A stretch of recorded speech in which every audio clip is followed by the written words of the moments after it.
A gate stood unfinished in the dark, 3/4 iron, 1/4 grief. The man who forged it was already dead, struck down mid-stroke one ordinary evening.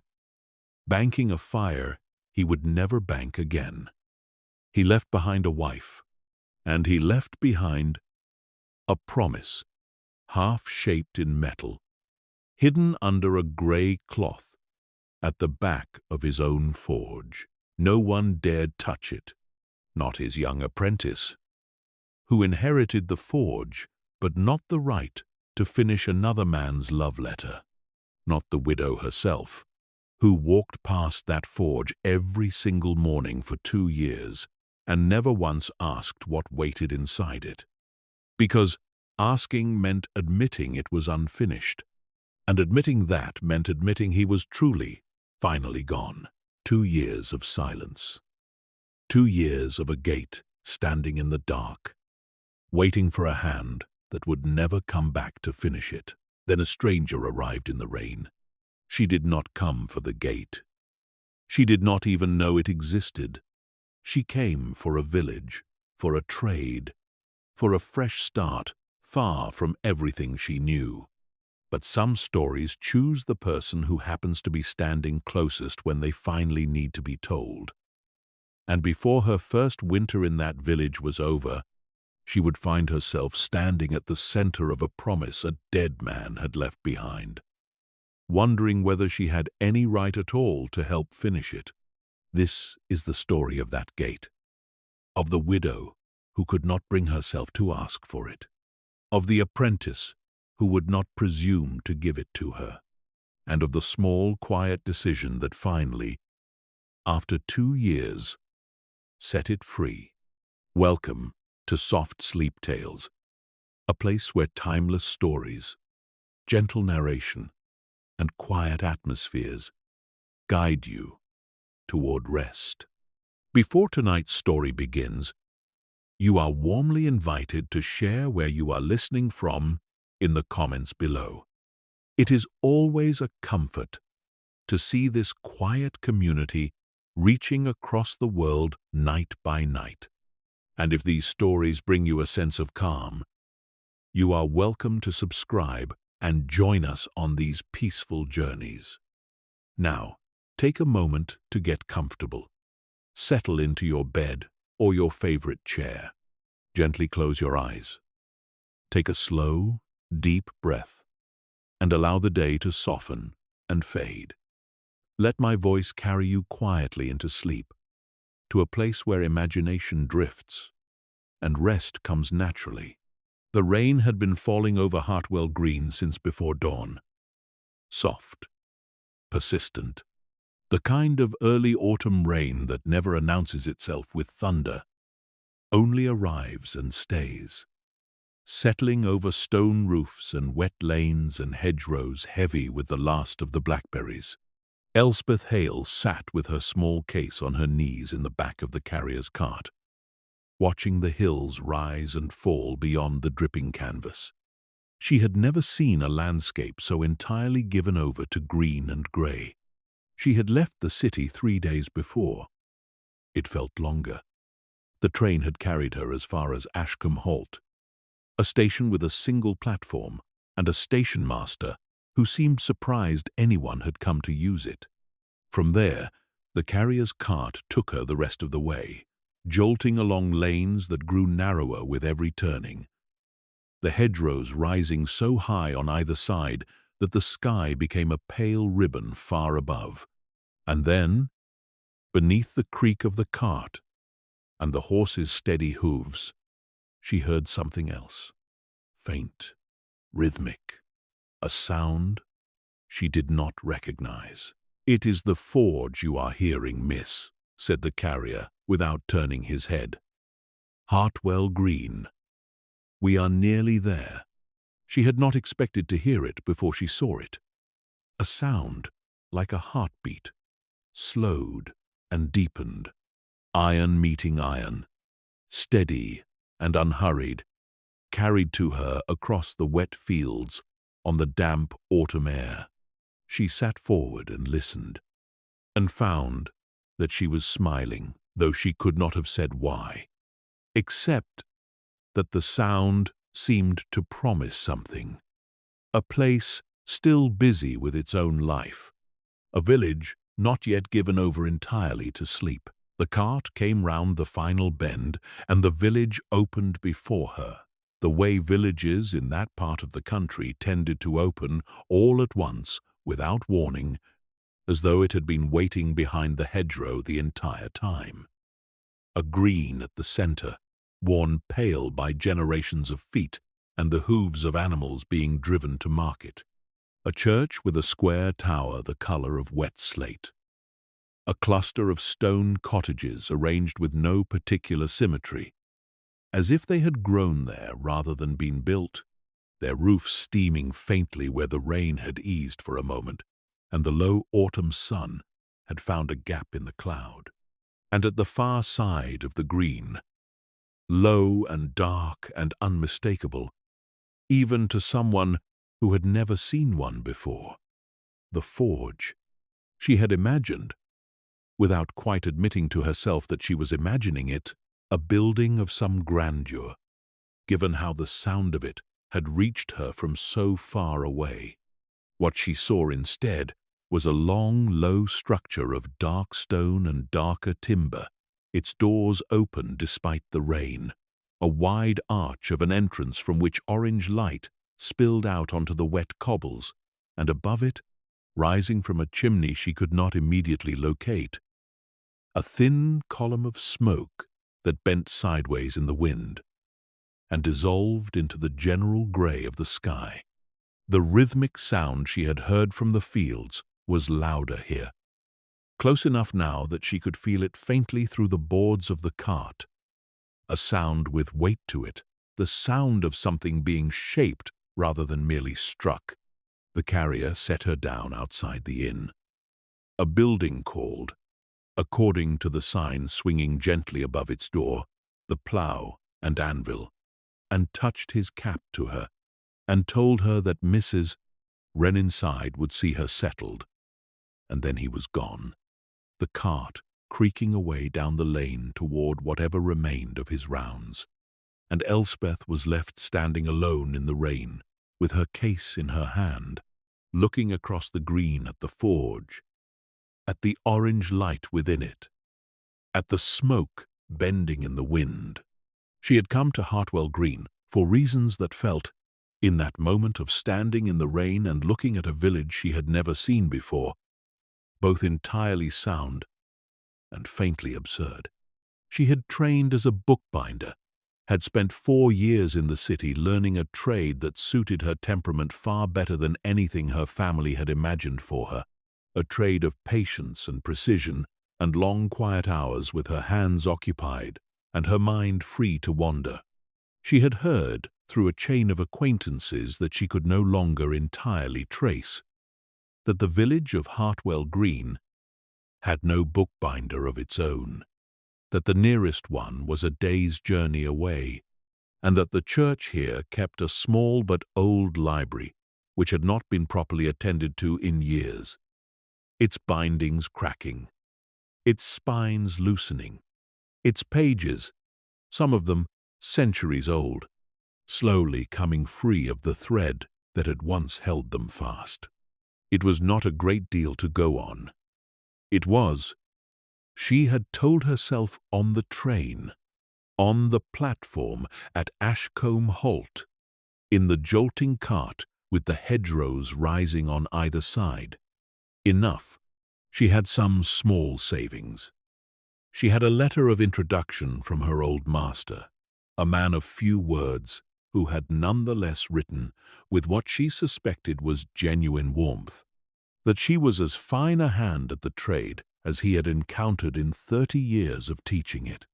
She had, more than anything, a restlessness that had been building in her for the better part of a year, a sense that the city, for all its opportunities, had begun to feel like a room with the windows painted shut, and that somewhere beyond it there was air she had not yet breathed. She pushed open the door of the plough and anvil and stepped into warmth and firelight. and the smell of wood smoke and baking bread. And a woman of perhaps 50 years, broad and capable-looking, with sleeves pushed back from strong forearms, looked up from behind the bar and said, without any particular surprise, as though travelers arrived in the rain every day of the week, "You'll be wanting a room." "Then I will," said Elspeth. "If you have one." "We always have one," said the woman, who introduced herself as Mrs. Wren, proprietor of the inn for the better part of 2 decades, since before her husband had passed, God rest him, and who kept the place, she said, more out of habit than ambition, though she said this with the particular pride of someone whose habits had become, over long years, a kind of quiet excellence. She showed Elspeth up a narrow staircase to a small room under the eaves, low-ceilinged and clean, with a window that looked out over the green toward the forge, and told her that supper would be at 7, and that if she wanted anything before then, she had only to come down and ask. Elspeth set down her case and went to the window and looked out at the green in the fading afternoon light, at the rain easing now to a fine mist, at the smoke still rising from the forge across the way, and found herself, again, smiling, without quite knowing why. She did not go down to supper immediately when the hour came. She stood at the window a while longer, watching the light change, watching the last of the day's grey soften into something closer to violet, watching a figure cross the green from the direction of the forge, a woman, tall, moving with the unhurried economy of someone who has walked the same path many hundreds of times and no longer needs to think about where her feet are going. The woman crossed to one of the cottages near the church, went in, and did not come out again, and Elspeth watched the door close behind her and felt, without any evidence to support the feeling, that she had just seen something important, though she could not have said what. At supper, over a stew of mutton and root vegetables, that Mrs. Wren set before her with the brisk efficiency of a woman who had cooked 10,000 suppers and expected to cook 10,000 more, Elspeth asked, carefully, who worked the forge. Mrs. Wren's hands stilled for a moment over the ladle. Only a moment. Then she resumed serving and said, in a voice that had shifted very slightly in register, as though choosing its words with more care than the question strictly required, that would be young Thomas Vane, apprenticed under Ambrose Ashworth, God rest him, and took over the running of it after. And Mr. Ashworth, said Elspeth, he has passed. 2 years this coming winter, said Mrs. Wren. A good man, the best smith in 3 parishes, and no one who knew him would say different. His widow keeps the house by the church still. Margaret Ashworth. You may have seen her about. Elspeth thought of the tall figure crossing the green in the fading light, moving with that particular, unhurried certainty, and said that she believed she had. She keeps to herself, said Mrs. Wren, in a tone that closed the subject as gently and firmly as a door closing on a room one had only glimpsed the edge of. And Elspeth, sensing the shape of the boundary even if she did not yet understand its reason, did not press further, and turned the conversation instead to the church library, to the state of its bindings, to the reverend she would need to call upon in the morning to introduce herself and explain her purpose in coming. But that night, lying in the narrow bed under the eaves, with the rain returning gently against the window, and the sound of the forge finally, mercifully, fallen silent for the day, she found her mind returning, unbidden, to the tall woman crossing the green, to the closed door of the cottage by the church, to the particular careful stillness that had come over Mrs. Wren's hands at the mention of Ambrose Ashworth. There was a story there, she thought, the way one thinks such things in the last drowsy moments before sleep, without any real intention of pursuing it. There was a story there, and she was, for reasons she did not examine too closely, already curious to know its shape. She woke the next morning to a sky washed clean of rain, pale gold light falling across the green, and the sound of the forge already at work, the same steady rhythm she had heard from the fields the day before, iron meeting iron. Patient and unhurried, she dressed and went down to a breakfast of eggs and thick bread, and found Mrs. Wren in considerably better spirits than the evening before, the weather having lifted something in her the way it seemed to lift something in the whole village. Doors standing open along the lane, children crossing the green with the particular unbounded energy of children released from a day indoors, an old man setting out vegetables on a cart before the church. Elspeth walked to the vicarage after breakfast and found the Reverend, a Mr. Aldous Prior, to be a mild and somewhat absent-minded man of perhaps 60, who received her letter of introduction with evident delight and led her at once, before she had properly finished explaining herself, to the church and into a small room off the vestry that served, he said, as something between a library and a storeroom, and which contained, arranged on shelves of dark oak that had clearly not been dusted in some considerable time, perhaps 200 volumes of varying age and condition. Some of these came with the church itself, said Mr. Prior, running a hand along a shelf with the fond vagueness of a man gesturing at old friends he had not visited in years. Parish records, sermons, a Bible from the last century that I am told is quite valuable, though I confess I have never had it properly assessed. Others were left to us by families in the village over the years. Old Mrs. Halliwell left her husband's collection of natural histories. There is a rather fine set of maps somewhere, if the mice have not had them.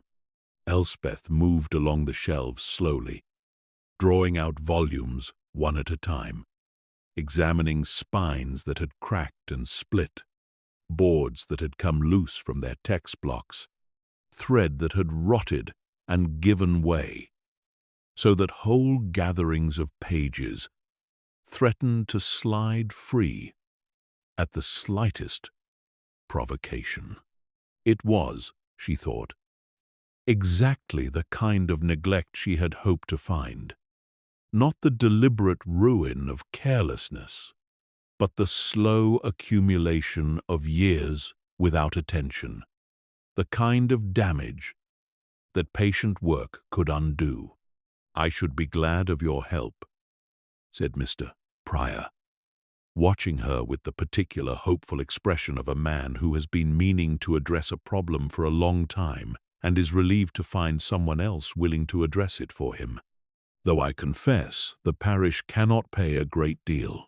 I have not come for a great deal, said Elspeth, and found, as she said it, that it was entirely true. They settled the matter easily enough, a small stipend and the use of the room as a workshop, and Elspeth spent the remainder of the morning taking stock of the collection in earnest, making notes in a small book she carried for the purpose, assessing which volumes needed urgent attention and which could wait, feeling the particular calm satisfaction that came over her whenever she was faced with a clear problem and the tools to address it.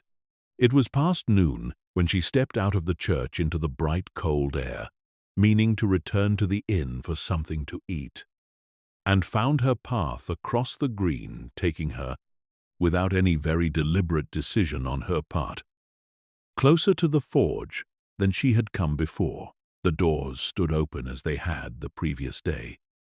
The fire within glowing orange even against the daylight, and the rhythmic sound of hammer on iron rang out across the green with a clarity that seemed to still the air around it. Elspeth slowed her steps, telling herself she was merely curious about the trade, that any newcomer to a village would naturally want to see its forge, and drew close enough to look inside. The interior was larger than the low stone exterior suggested. A single long room with a high roof blackened by generations of smoke. The fire built into a great stone hearth along one wall.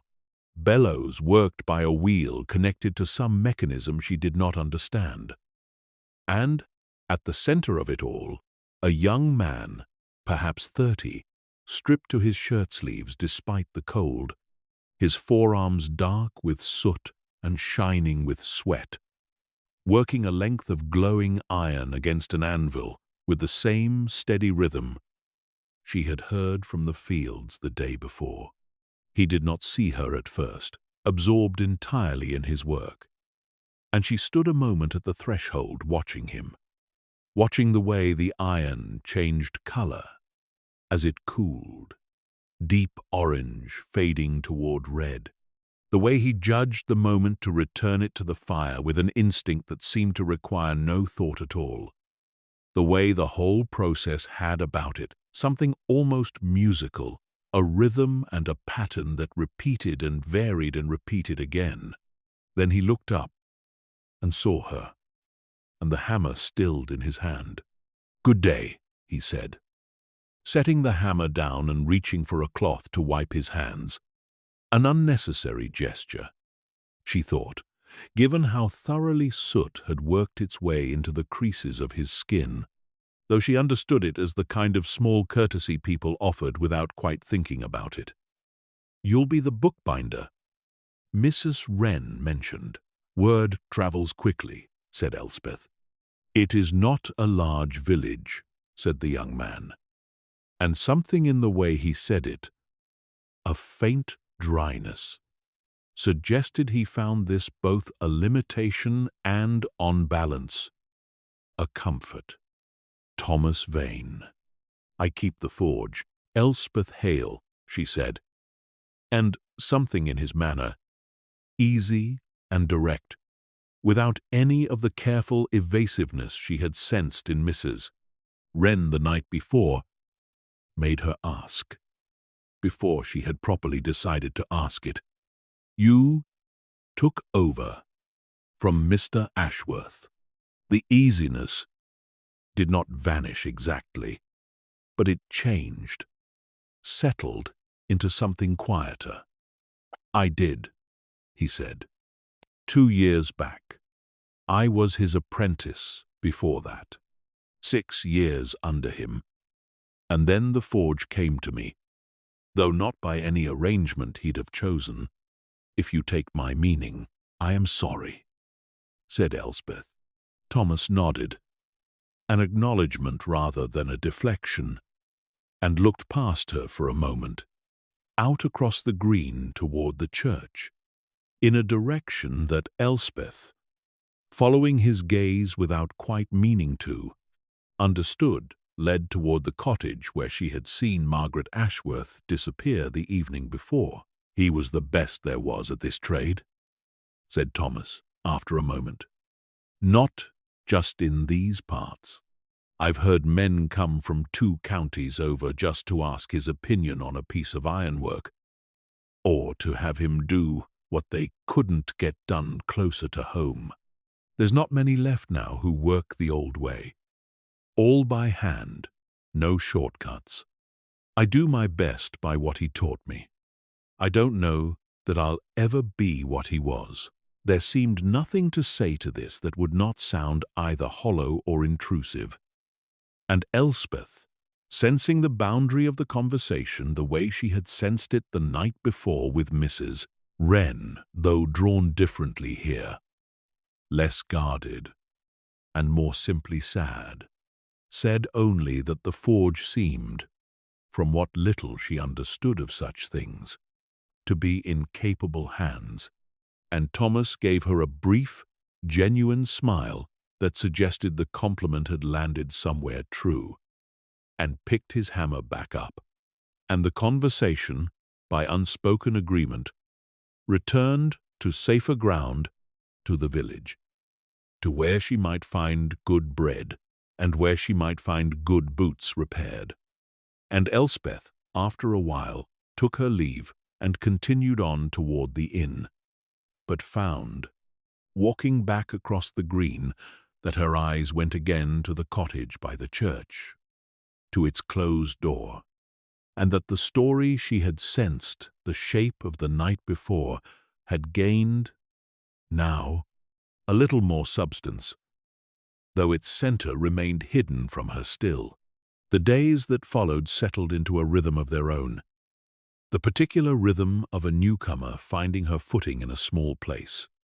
Mornings at the church, working through the collection, volume by volume, cleaning old leather with the careful mixture she had learned from her master, re-sewing gatherings that had come loose, easing cracked boards back into alignment with patience and the right degree of dampness and time, and afternoons spent, increasingly, in exploration of the village itself, its lanes and its people, the baker whose ovens ran from before dawn, the old man who kept bees at the edge of the churchyard and sold honey from a table outside his cottage, the children who had, within the first week, decided that the new bookbinder was a figure of considerable interest and had taken to following her at a small distance whenever she crossed the green, whispering to one another and scattering when she turned to look at them, though never quite far enough to actually leave. She found herself, more often than she examined too closely, drawn to the forge, to its open doors and its steady sound. And Thomas, for his part, seemed to welcome her presence there in the easy, unbothered way of a man accustomed to working with an audience.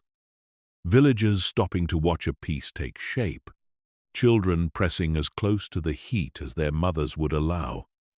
And over the passing days a kind of friendship established itself between them, built on the small exchanges of two people going about their separate work in proximity to one another.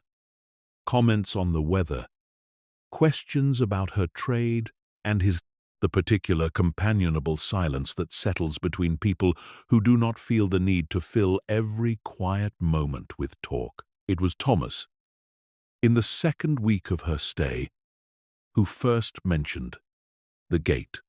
She had asked him, idly, watching him work a hinge for the churchyard fence, whether he had ever made anything large, something beyond the small daily work of hinges and horseshoes and mended tools that seemed to make up the greater part of his days.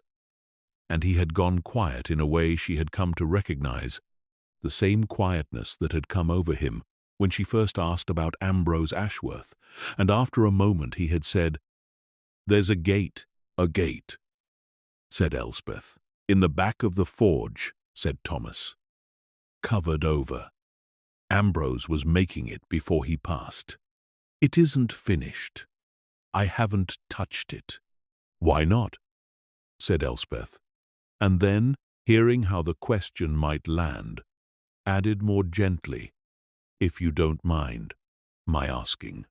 Thomas set down his tools and was quiet long enough that Elspeth thought he might not answer at all. And when he did, his voice had taken on a careful, measured quality, the voice of a man handling something he had turned over in his own mind many times without ever quite settling it. "It was for Margaret," he said, "for the garden behind the house. He'd been working on it on and off for near a year before he died, whenever the regular work allowed. Wouldn't let anyone see it, not even me, though I did most of the heating and the striking when he needed a second pair of hands, blindfolded near enough, working from measurements he wouldn't explain. He meant it as a surprise. Some anniversary or other, I never knew which, and then he was gone before it was finished. and it sat there since, under a cloth, and I have never had the heart to move it, let alone touch it. And Margaret has never once asked after it, though I think she knows it's there. I think she has always known, Elspeth found, standing in the doorway of the forge with the afternoon light slanting in around her, that she had gone very still, the way one goes still in the presence of something that matters more than its size or its surface would suggest. And she said, after a moment, very carefully, "Has she ever seen it?" "Not that I know of," said Thomas, "and I would not be the one to show her. That isn't mine to give."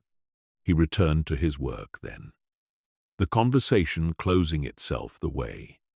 Conversations in that village seemed to close themselves whenever they touched too near the center of things, gently but firmly, and Elspeth did not press further, though she carried the image of the covered gate with her back across the green that evening, and found it returning to her at odd moments over the days that followed, while she worked at her binding, while she walked the lanes, while she lay in the narrow bed under the eaves listening to the rain. She had not yet spoken to Margaret Ashworth. She had seen her several times now, always at a distance, crossing the green toward the church or the shops, always moving with that same unhurried, contained economy, always dressed in the dark, practical clothing of a woman who had long since stopped dressing for anyone's notice but her own comfort. And always, Elspeth thought, though she could not have proven it, carrying about her a kind of quiet that was different from ordinary reserve, a quiet that had been built deliberately over a long time, the way a wall is built, stone upon stone, until it stands entire and no longer shows the effort that went into it. It was the Reverend, in the end, who provided the occasion for their first proper meeting. Mr. Prior, learning that Elspeth had taken lodging at the inn and would be some months in the village given the state of the collection, insisted that she must come to Sunday dinner at the vicarage, an invitation extended, she gathered, to most newcomers of respectable character as a matter of course, and it was there, in the vicarage's small, warm dining room, crowded with the Reverend's books and the smell of roasting mutton, that Elspeth found herself seated across the table from Margaret Ashworth for the first time. Up close, the widow was younger than Elspeth had expected, perhaps not yet 40, with a face that had been, Elspeth thought, quite striking once, and remained handsome now, in the way of someone who has stopped attending to such things without entirely losing them. Dark hair going grey at the temples, pulled back without ornament, and eyes of a pale grey that regarded Elspeth across the table with an attention that was not unfriendly but was certainly not warm, an assessment rather than a welcome. "Miss Hale," said Margaret, when the introductions were made. "Is it?" "The bookbinder, the very same," said Elspeth. "Mr. Prior tells me you have taken on the church collection," said Margaret. "That is good work. It has needed doing for years. I am glad of the chance to do it," said Elspeth, and found herself, under that pale, steady gaze, wanting very much to say something else, something about the forge, about the covered gate she had not seen and could not stop thinking about, and stopped herself, aware that whatever instinct prompted the wanting was not one she should trust yet, not with a woman she had known for the length of a single dinner. The meal proceeded pleasantly enough, the Reverend carrying much of the conversation with his particular vague enthusiasm, moving from the state of the church roof to a debate he had once had with a bishop about the correct interpretation of some minor point of scripture, to the excellence of Mrs. Wren's cooking. And Margaret spoke little, though when she did speak, it was with a precision that suggested she considered her words before offering them, and Elspeth found herself watching her, not obviously, she hoped, but watching nonetheless, trying to read in the set of her shoulders and the stillness of her hands some clue to the shape of the thing she carried, the thing that had made Mrs. Wren's hands still over the ladle, the thing that kept a gate under a cloth in the back of a forge 2 years after the man who was making it had died. It was only as the dinner was ending, as Elspeth rose to help clear the dishes, and offer Mrs. Pryor, the Reverend's quiet, capable wife, accepted with evident relief, that Margaret said unexpectedly, from her seat at the table, "You are settling in? Well then, Miss Hale, Hartwell Green." "I believe I am," said Elspeth, surprised by the direct address. "It is a beautiful village.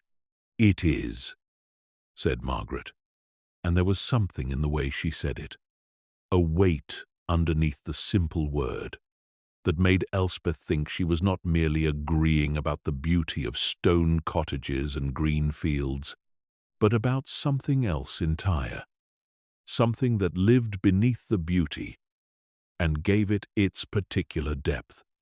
And then Margaret rose as well, and the moment closed, and the two women did not speak again that evening beyond the ordinary courtesies of leave-taking. But Elspeth walked back to the inn afterward, through the cold, clear night, the stars sharp overhead, the sound of the village settling into sleep around her, and found that the shape of the story she had sensed on her first evening in Hartwell Green had grown clearer without growing any less compelling, and that she wanted, more than she had wanted almost anything in a long while, to understand it fully. The weeks that followed brought the first real turn toward winter, the mornings sharpening into frost, the trees along the lanes shedding the last of their leaves in great drifting falls that the children raced through, and the older villagers swept up with weary resignation, and Elspeth's work at the church deepened alongside the season. The easier volumes dealt with now, the harder cases remaining. Books, whose damage ran deeper than surface wear, whose repair would require more time and more care. She continued to visit the forge, though less frequently now as the cold made the walk across the green less pleasant, and her own work demanded longer hours indoors. And on the occasions when she did visit, she found herself, without ever quite deciding to, glancing toward the back of the long room, where a shape stood under grey cloth against the far wall. A shape she had never examined closely, that Thomas never mentioned again after that first conversation. But that seemed, to Elspeth's mind, to occupy a place in the forge disproportionate to its size, a silence within the general clamor of the place, a stillness at the center of all that motion and heat. She learned more of the village in those weeks than she had learned in the first. The way one does. The accumulated small knowledge of a place settling into her, almost without her noticing, which families had lived there longest, which cottages stood empty, and why, where the best mushrooms could be found in the autumn woods, which of the children was cleverest, and which the most mischievous, and running through all of it, threading between the ordinary gossip and the ordinary kindness of a small community, the story of Ambrose Ashworth, offered to her in fragments by different people at different times, never the whole of it from any single source, as though the village itself had agreed, without ever discussing the matter, that the full shape of the story belonged to Margaret alone, and that everyone else might offer only their own small corner of it. From the old beekeeper, whose name was Mr. Coombe, and who had known Ambrose from boyhood, she learned that the smith had been a quiet man, not unfriendly, but reserved, the kind of man who showed his feelings through action rather than words, who would mend a neighbor's gate without being asked and without mentioning it afterward, who had courted Margaret for the better part of 3 years before she agreed to marry him. Not Mr. Coombs said with a dry laugh, because she was uncertain of her feelings, but because she had wanted to be entirely sure of his craft before she would trust him with anything so important as a life. From Mrs. Wren, over successive suppers, gradually warming to the subject as she came to trust Elspeth's discretion, she learned that Ambrose and Margaret had been married for perhaps 12 years before he died, no children between them. A fact that Mrs. Wren mentioned carefully, watching Elspeth's face as she said it, as though testing whether the younger woman understood the particular weight such an absence could carry in a small place like Hartwell Green, and that in all those years the two of them had been, by every account, remarkably content, not given to public displays of affection, not the kind of couple who drew attention to their happiness, but settled together in the particular way of two people who had chosen each other with full knowledge and found the choice, over years, entirely vindicated. From one of the older children, a girl of perhaps 10 named Bess, who had attached herself to Elspeth with the particular devotion children sometimes form toward adults who take their questions seriously, she learned, in the roundabout way children deliver information, mixed in with a dozen other observations of no relevance at all, that Margaret Ashworth's garden, behind the cottage by the church, was the finest in the village, tended with obsessive care even through the depths of winter, though no one but Margaret herself was ever permitted inside it. The gate at its entrance, an ordinary wooden gate, Bess said, kept always latched. Elspeth turned this last piece of information over for a long while, walking back to the inn in the blue dusk of an early winter evening, the frost already forming on the grass at the edges of the lane. A garden tended with obsessive care, closed to visitors, its entrance marked by an ordinary wooden gate that seemed, increasingly, to Elspeth's mind, to be waiting for something to replace it. She did not see Margaret again in any setting more intimate than the general courtesies of village life. A nod across the green, a brief exchange outside the church, until the first snow of the season, arriving early and heavy in the last week before the shortest day, closed the roads for a time and settled the whole village into a hush that felt, to Elspeth, like the world holding its breath. It was on the second morning of that snow, the sky, a flat, pale grey, and the green transformed into an unbroken white field, marked only by the tracks of birds, and the single determined path someone had already shovelled from the church door to the lane that Elspeth, crossing toward the church for her morning's work, found Margaret Ashworth standing at the edge of the green, looking not toward the church or the shops, but across toward the forge, toward the dark, low building with its doors, for once closed against the cold, smoke still rising steadily from its chimney into the still white air. "Good morning," said Elspeth, coming to stand near her, not too near, sensing that Margaret's attention was elsewhere and did not wish yet to be disturbed. Margaret did not turn immediately, and when she did, her face held an expression Elspeth had not seen on it before, something softer and more unguarded than the careful assessment of their first meeting, as though the snow, or the early hour, or some private thought Elspeth had interrupted, had loosened something in her that was ordinarily held very tight. "Good morning, Miss Hale," said Margaret. "It is a fine snow." "It is?" said Elspeth. And then, because the moment seemed to permit it in a way that other moments had not, added, "You were looking at the forge." Margaret's gaze went back across the white green to the low, dark building, the smoke rising from its chimney, and she was quiet long enough that Elspeth thought she would not answer.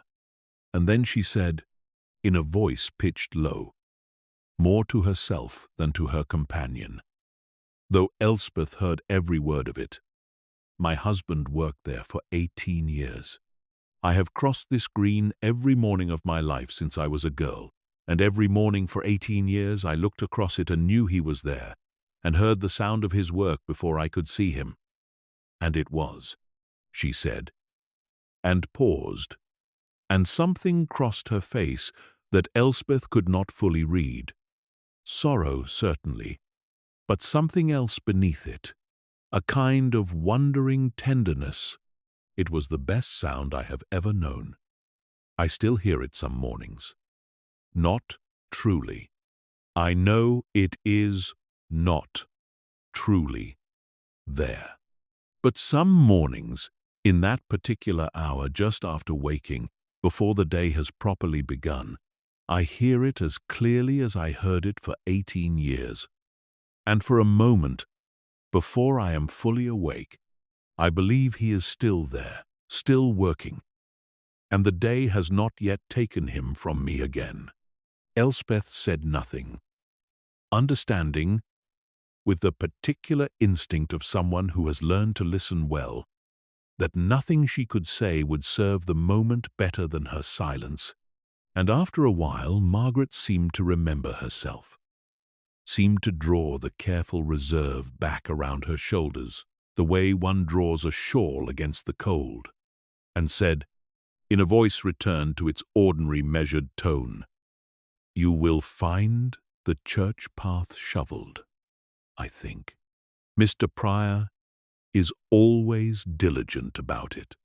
"Thank you," said Elspeth, and Margaret nodded, and turned, and walked away across the white green toward her own cottage, her tracks the only mark on that side of the green's unbroken snow, and Elspeth stood a while longer looking after her, and then across at the forge, at its closed doors and its rising smoke, and thought that she had been given, in those few unguarded sentences, more of the truth of the thing than she had gathered in all the weeks of fragments before, and that whatever story lay beneath the covered gate in the back of Thomas Vane's forge, it was not a story of a marriage grown cold, or a widow's indifferent grief, but something entirely its opposite, a love that had not ended with a death, but had simply been left, mid-gesture,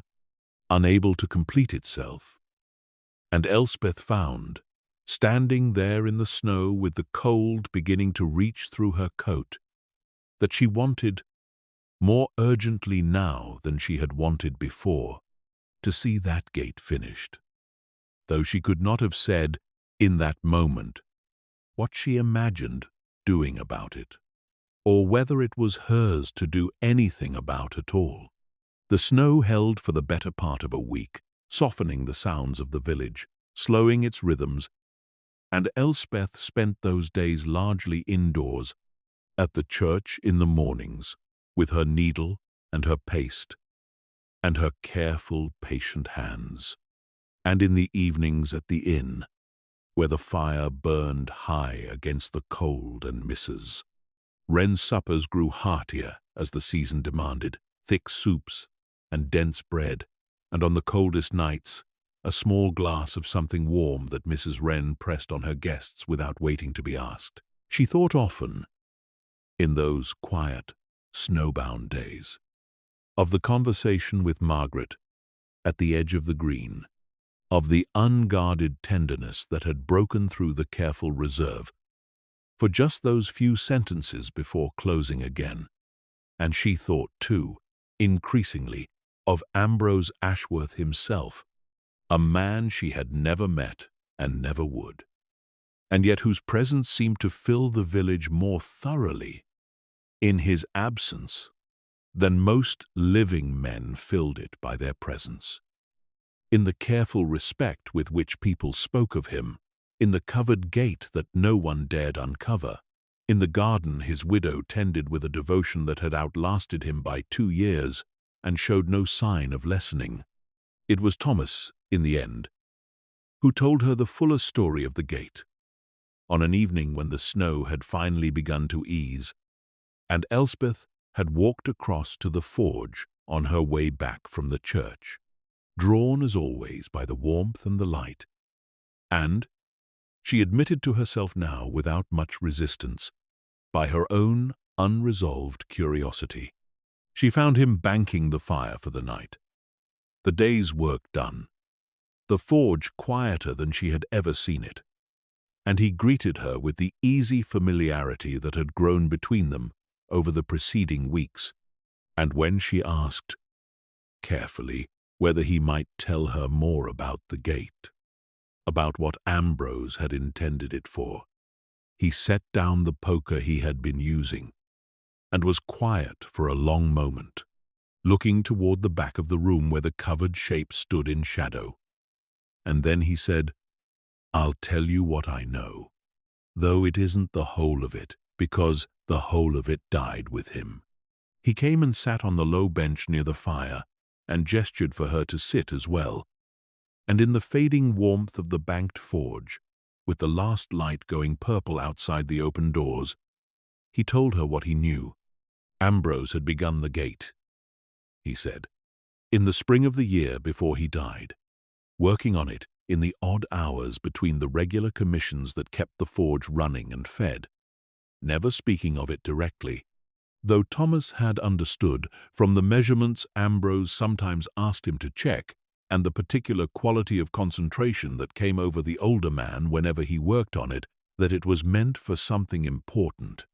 It was to replace the plain wooden gate at the entrance to Margaret's garden, the one Thomas himself had seen 100 times, latched and ordinary, nothing remarkable about it at all, except that it stood at the entrance to a place Margaret had built and tended over the whole of their marriage, a garden that had been, from what Thomas understood, Margaret's answer to the forge, her own domain of careful work and patient growing, the two of them living, in a sense, on either side of the same green, each absorbed in their own craft, each craft an expression, in its own way, of devotion.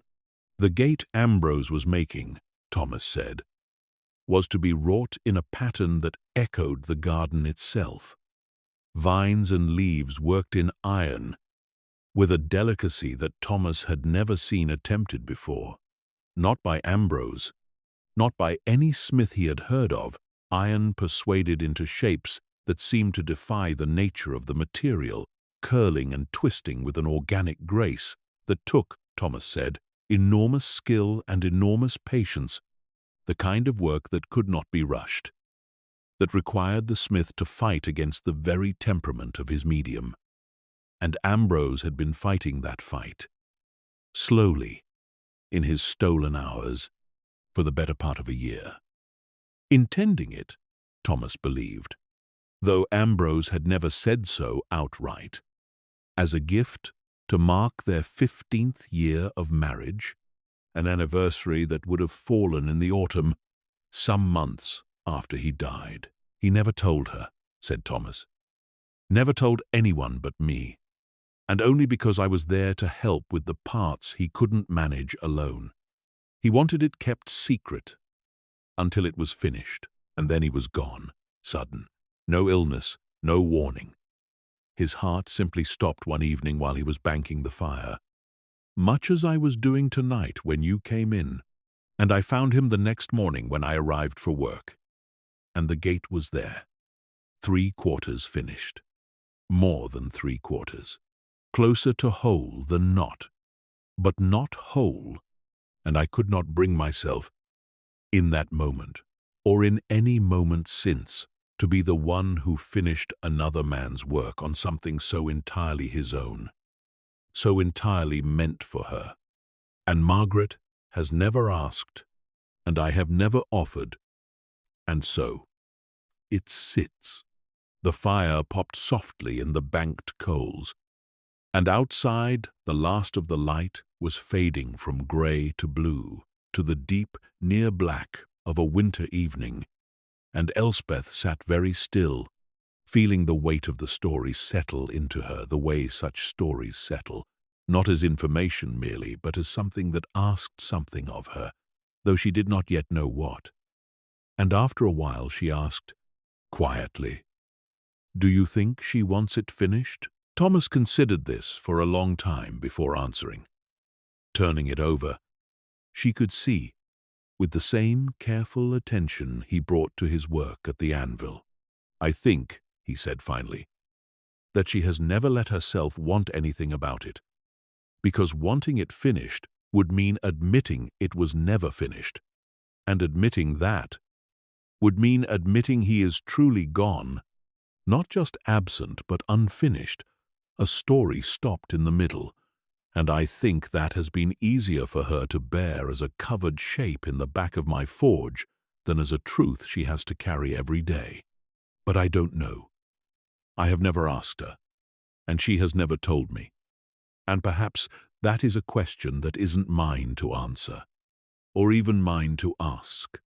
Elspeth walked back to the inn that evening through streets grown quiet with the returning cold, the snow crunching underfoot, the sky above clearing at last to show a scatter of hard, bright stars, and she thought, all the way back, of the gate standing unfinished under its grey cloth, of Margaret crossing the green each morning and hearing, in that half-waking hour, a sound that was no longer truly there, of Ambrose Ashworth working in stolen hours on a gift he never lived to give. And she thought, too, though she tried at first to set the thought aside as presumptuous, as none of her business, as the kind of interference a newcomer to a village had no right to attempt, that there was, perhaps, something to be done, some way the story might yet be given, the ending its long middle deserved, though what that something might be, and whether it was truly hers to attempt, she did not yet know, and carried the question with her, unresolved, into the deepening winter that followed, through the shortest day and the quiet turning of the year, through the long, slow weeks when the village settled into itself and waited, as villages do, for the light to lengthen and the frost to loosen its grip on the fields. And all the while, in the back of a forge on the far side of a small green, a shape stood beneath a grey cloth, 3/4 finished, waiting, as Margaret herself seemed to be waiting, though neither of them, perhaps, would have named it that way, for something neither of them could yet ask for outright. The turning of the year brought with it the small rituals that Elspeth was coming to understand as the true calendar of Hartwell Green. A calendar kept not by dates on a page, but by the particular tasks each season demanded, and January found the village occupied with the long, slow work of enduring. Hedges laid low under frost, the bakers' ovens, the warmest place for half a mile, the children set loose on the frozen pond at the edge of the water meadow under the watchful and largely unnecessary supervision of their elders, who remembered, every one of them, having done exactly the same as children themselves and having come to no particular harm by it. Elspeth's work at the church deepened through those cold weeks into the more difficult volumes she had set aside earlier in her stay, books whose damage ran to the very structure of their binding, whose repair required her to take them apart almost entirely before she could put them back together in a form that would last another 100 years, rather than merely postponing their ruin by a decade. She found in this work a satisfaction that went beyond the simple pleasure of a task well suited to her skill.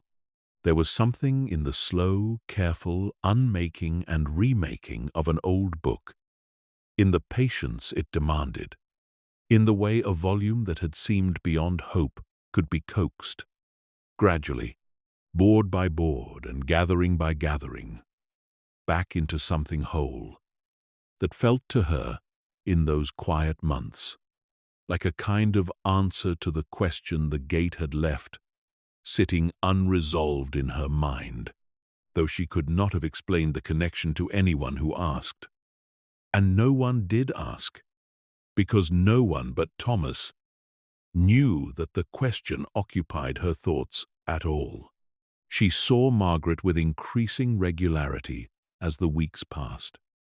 Not through any deliberate effort on Elspeth's part, but simply through the ordinary overlapping of two lives lived in a small place, at church on Sundays, where Margaret sat always in the same pew, third from the front, on the left, and sang the hymns in a low, clear voice that Elspeth found herself listening for beneath the general chorus of the congregation. At the baker's on market mornings, where Margaret bought the same loaf every week and exchanged the same brief, pleasant words with the baker's wife. And once, memorably, at the edge of the water meadow, where Elspeth had walked on a bright, cold afternoon to watch the children on the ice, and found Margaret already there, standing a little apart from the other adults, watching the children with an expression that Elspeth, drawing near, could not immediately read, and which resolved itself, as she came closer, into something that looked very much like a private and carefully guarded tenderness, the particular expression of a woman who had wanted children of her own and had not had them, and had made her peace with the absence in the only way available to her, by finding, in other people's children, a small measure of the joy she had once hoped for. They did not speak at length on any of these occasions. Their exchanges remained, through the deep of that winter, courteous and brief, the ordinary currency of village acquaintance, and yet Elspeth found that something had shifted since the morning at the edge of the snow-covered green.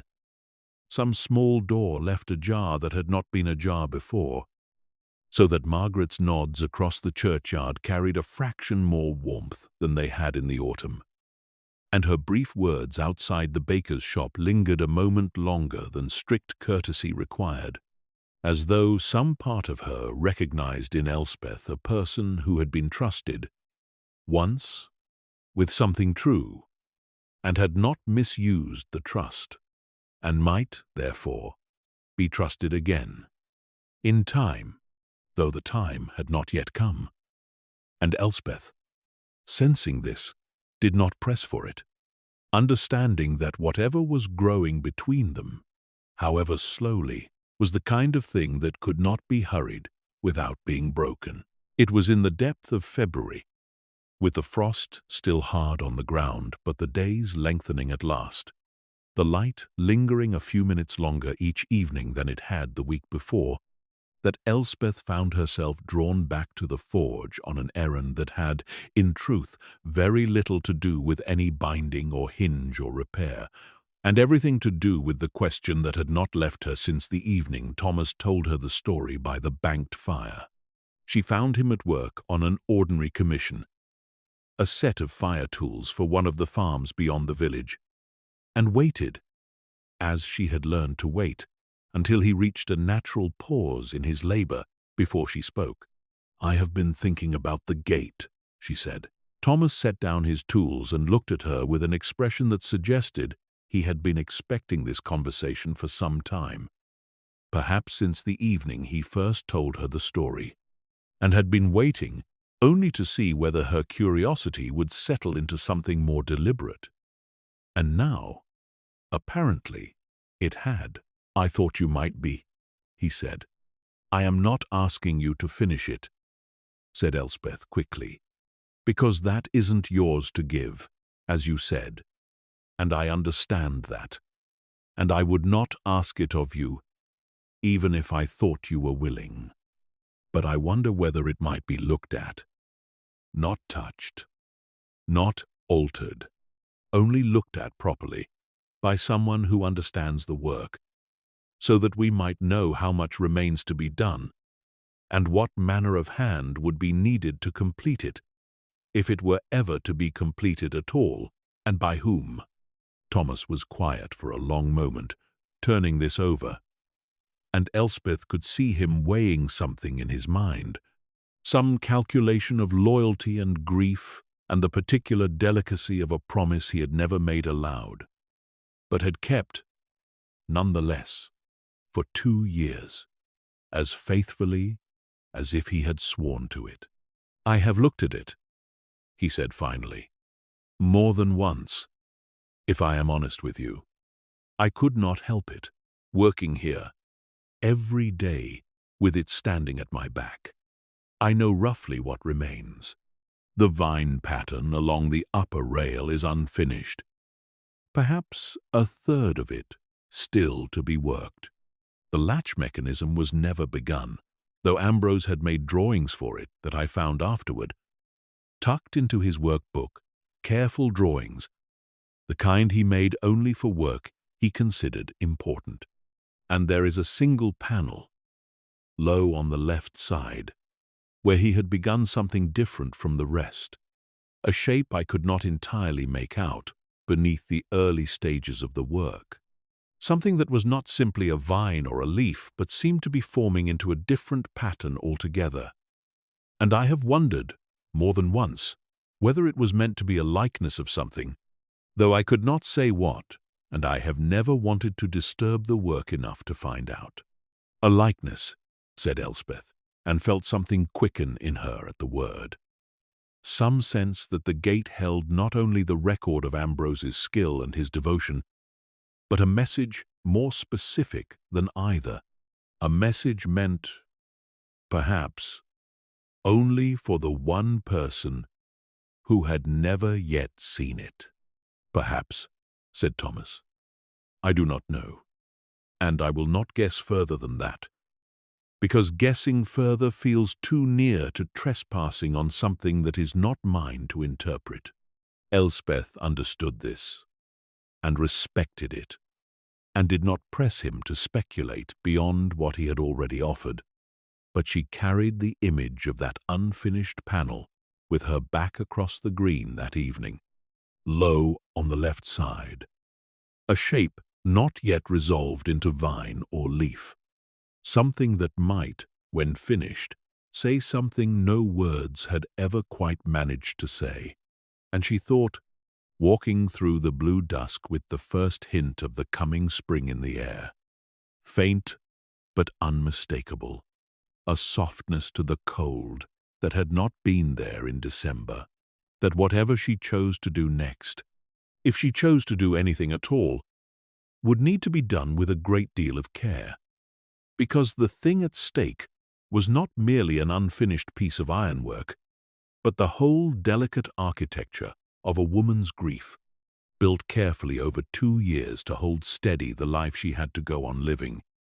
And no one, however well-intentioned, had the right to disturb such an architecture carelessly. She thought of writing to her old master in the city, a man who had trained smiths as well as binders in his younger years before settling into the quieter trade, and who might, she thought, have some useful counsel to offer on a question that sat somewhere between craft and conscience. But she found, each time she sat down with pen and paper, that she could not settle on how to explain the situation without betraying confidences that were not hers to share. And so the letters went unwritten, and the question remained, through the last cold weeks of that winter, hers alone to sit with. March came in, with a wind that stripped the last of the frost from the fields in the space of a single wild night. And the village woke to a world transformed. Mud, where there had been frozen ground, the first green shoots pushing up along the hedgerows, the birds returning to the eaves of the cottages with a great deal of noise and industry, and Margaret Ashworth's garden, glimpsed by Elspeth over the top of its low stone wall on her walks past the cottage, beginning to show the first signs of the season's work. Dark-turned earth, the pale green tips of bulbs breaking through, and, standing at the entrance to it all, unchanged through every turning of the year, the plain wooden gate, latched, ordinary, waiting. It was on one of these early spring mornings, the air still sharp but carrying now the unmistakable smell of growing things, that Elspeth, walking to the church for her day's work, found Margaret in the garden itself, the gate standing open for once, propped with a stone, and Margaret kneeling in the dark earth with her sleeves pushed back and her hands deep in the soil, working with the same unhurried, absorbed concentration Elspeth had seen in Thomas at his anvil. And Elspeth slowed, and might have passed on without disturbing her, except that Margaret looked up, unprompted, and saw her at the wall, and did not look away, and after a moment said, "Good morning, Miss Hale. You are welcome to come in. If you would like to see what a garden looks like in the middle of being remembered into life." Elspeth came through the gate, careful of the newly turned beds, and stood a while in silence while Margaret worked, watching the practiced, sure movements of her hands in the soil, the small, tender attention she gave to each shoot she uncovered, clearing away the debris of winter to let the new growth breathe. And after a while, Margaret said, without looking up from her work, "You have been asking after the forge, after Ambrose." Elspeth felt her breath catch, uncertain whether this was accusation or simple observation, and said, carefully, "I have. I did not mean to pry. I only found myself curious.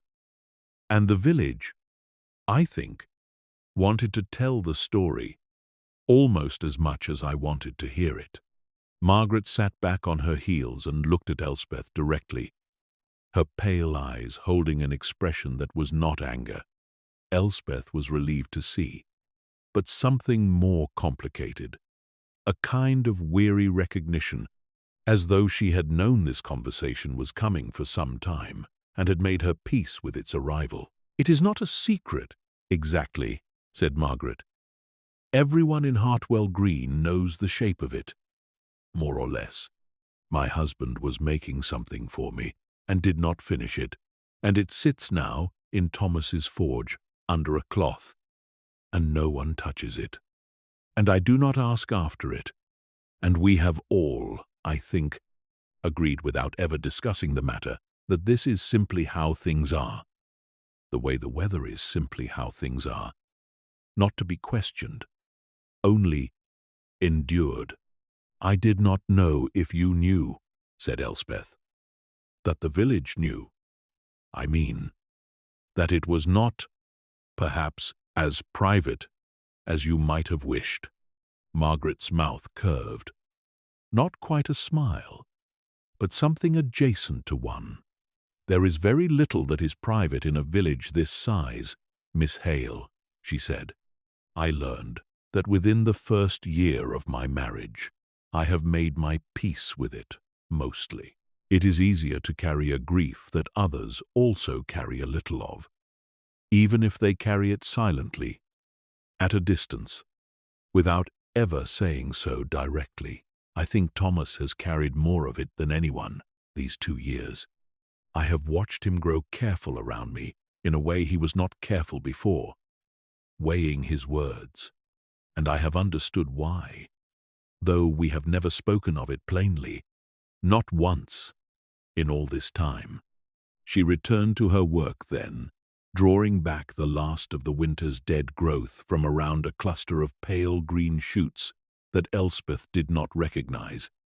And Elspeth, watching her, found herself asking, before she had quite decided whether the question was wise, "Do you ever wish it were finished?" Margaret's hands stilled in the soil, and for a long moment she did not answer. And the garden was very quiet around them. Only the birds in the hedgerow, and faint and distant, carried across the green on the soft morning air.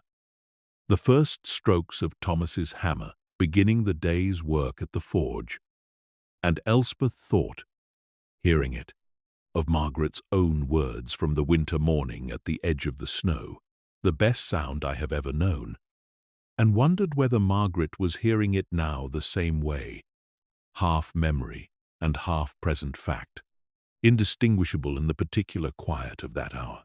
"I do not let myself wish for it," said Margaret finally, very low.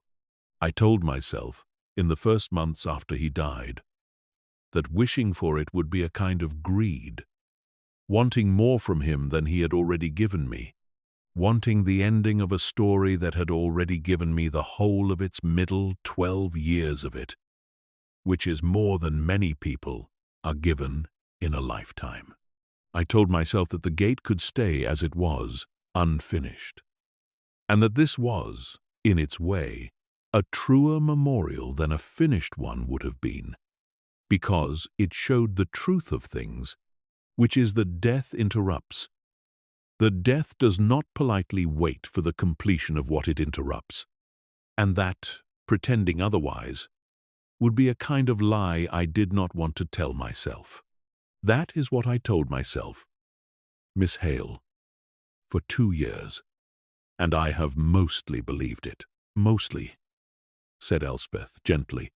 "Mostly," agreed Margaret, and looked up, and there was, in her face, for just a moment, something unguarded and raw that she seemed almost immediately to regret, revealing, though she did not look away from it, did not retreat entirely behind the careful reserve Elspeth had grown accustomed to. "Some mornings," she said, "in that hour I told you of, when I hear him still at the forge, though I know he is not there, I think that if the gate stood finished at the end of this garden, I would walk out to it every morning and touch it, and it would be almost like touching his hand, because his hand made every part of it, and I would know then exactly how far his work had reached before it stopped, and I would not have to wonder, as I wonder now, every single day, what more he meant to say to me, that he did not live to finish saying." The wind moved through the garden, carrying the smell of turned earth and the first green things of spring, and Elspeth stood very still, understanding that she had been given, in that unguarded moment, the true center of the story she had been circling for months, not a mystery to be solved, but a grief to be honored, and honored correctly, if it was to be honored at all. And she said, when she trusted herself to speak, only, "Thank you for telling me that. I will not repeat it where it does not belong." Margaret nodded, and seemed to draw the reserve back around herself once more, though more gently than before, and returned to her work in the dark earth.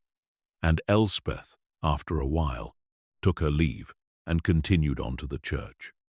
But she carried the conversation with her through the whole of that day and many days after, and found that the question she had been sitting with since winter, whether there was something to be done, and whether it was hers to attempt, had shifted, in the garden that morning, into something both clearer and more urgent, though what shape her answer might take, she still did not know. and the spring continued to unfold around Hartwell Green. Green pressing up through the dark soil, the days lengthening steadily towards summer, and in the back of the forge, the covered gate stood exactly as it had stood for 2 years. Waiting, as it seemed everyone in the village was waiting, for someone to decide that the waiting had gone on long enough. Elspeth did not go directly to Thomas after the morning in the garden. She let the conversation settle in her for the better part of a week, turning it over during the long, quiet hours at the church, her hands occupied with paste and thread, while her mind returned again and again to Margaret's words, to the particular ache in them, to the difference between a grief that had made its peace with an ending and a grief that was still, however quietly, hoping for one. She understood now that the two were not the same thing, and that she had very nearly mistaken the first for the second in her earlier eagerness to see the gate finished. And she wanted, before she spoke to anyone else about it, to be certain in her own mind that whatever she did next would serve Margaret's true wish, and not merely the tidy shape of a story that wanted, as stories do, to be brought to its proper close. She thought, too, of her own trade, and of what she had learned in 4 years of it, about the particular ethics of finishing another person's work. She had, on more than one occasion in her training, been given a binding begun by a hand not her own, a book half repaired by some earlier owner, with more enthusiasm than skill, and she had learned that the task in such cases was never simply to impose her own method over what had come before, but to read the earlier hand carefully, to understand its intentions, its habits, the particular logic of its choices, and to continue in a manner that honored rather than overwrote what had already been done. It was, she thought, walking back from the church one evening, with this thought settling into shape, very much the task that the gate would require, should anyone ever undertake it, not the substitution of a new vision for Ambrose's, but the careful, humble continuation of a vision already begun, guided by whatever evidence of his intentions could be found, his drawings, his habits, the testimony of the one person who had watched him work. It was this thought, more than any other, that carried her back across the green to the forge on a soft evening in the middle of March, the light lasting now well past the supper hour, the air carrying the particular mild sweetness of a spring evening after a warm day. She found Thomas at the same low bench where he had told her the story months before, mending a strap of leather rather than working the fire, and he looked up at her arrival with an expression that suggested he had been half expecting this visit since the morning she first raised the subject. "I spoke with Margaret," said Elspeth, without preamble, sitting on the bench beside him, in her garden. "She told me things I do not think she has told anyone else, not in so many words. I do not think she wants the gate to stay unfinished, Thomas. I think she has told herself that she does not want it finished, because wanting it felt to her like a kind of greed, and because not wanting it felt safer than hoping for something that might never come. But I do not believe, in her heart, that she has made peace with it the way she has told herself she has." Thomas set down the strap of leather and was quiet for a long moment, his eyes on the fire, banked now to a low, steady glow that lit the underside of his face in soft orange. "What is it you are asking of me?" he said finally. "I am not asking anything of you that you are not willing to give," said Elspeth. "But I wonder whether you would be willing, if she asked it of you, truly asked it, not merely permitted it out of politeness, to finish what Ambrose began." You know the trade. You knew him. You watched him work on it, even if you never saw the whole of his intention. I do not think there is another smith in 3 counties who could come closer to honoring what he started than you could." Thomas shook his head slowly, though not, Elspeth thought, in outright refusal, but in the manner of a man examining an idea from several angles before deciding what he thought of it. "I have thought about this more than you know," he said. "I have stood in front of that cloth more nights than I could count, wondering whether I owed it to him, or to her, or to myself, to take it up and finish it. And every time I have come to the same conclusion, which is that I cannot decide this alone. It is not my grief to resolve, and it is not my gift to give. If she asked me, truly asked me, I would not refuse her. But I will not go to her and offer it, because an offer from me might feel to her like pressure, like the village deciding on her behalf that her grief has gone on long enough and it is time to move past it. And that is not a thing I am willing to risk doing to her. Not after everything she has carried these 2 years. Elspeth understood this and respected it, even as it left her with the same unresolved question she had carried through the winter. The sense that something ought to be done, and yet the near impossibility of finding a way to do it that did not overstep the delicate boundaries of another person's sorrow. She thought about it for several more days. Turning the problem over in the patient way, she turned over a difficult binding, looking for the thread that, once found, would allow the whole structure to come back together. And it was on a market morning in early April, watching Margaret at the baker's stall exchanging her usual brief, pleasant words, that the thread at last presented itself. She had noticed, over the preceding weeks, a particular pattern in Margaret's visits to the garden, a rhythm of care that mirrored, in its way, the rhythm of the forge itself, regular, patient, unhurried. And she had noticed, too, that Margaret often worked alone, without company, by choice rather than necessity, the garden itself serving as a kind of private conversation between herself and the man who was no longer there to share it with her directly. And it occurred to Elspeth, standing at the edge of the market square with a loaf of bread growing cold in her basket, that perhaps the answer was not for anyone to offer Margaret a decision, a yes or no delivered from outside, but for Margaret herself to be given the opportunity to discover, quietly, on her own terms, exactly how close the gate stood to completion, so that whatever she chose to do with that knowledge, whether to finish it or to leave it forever as it was, would be a choice made from full understanding, rather than from the protective uncertainty she had lived with for 2 years. She went to Thomas again that same afternoon and put the idea to him plainly.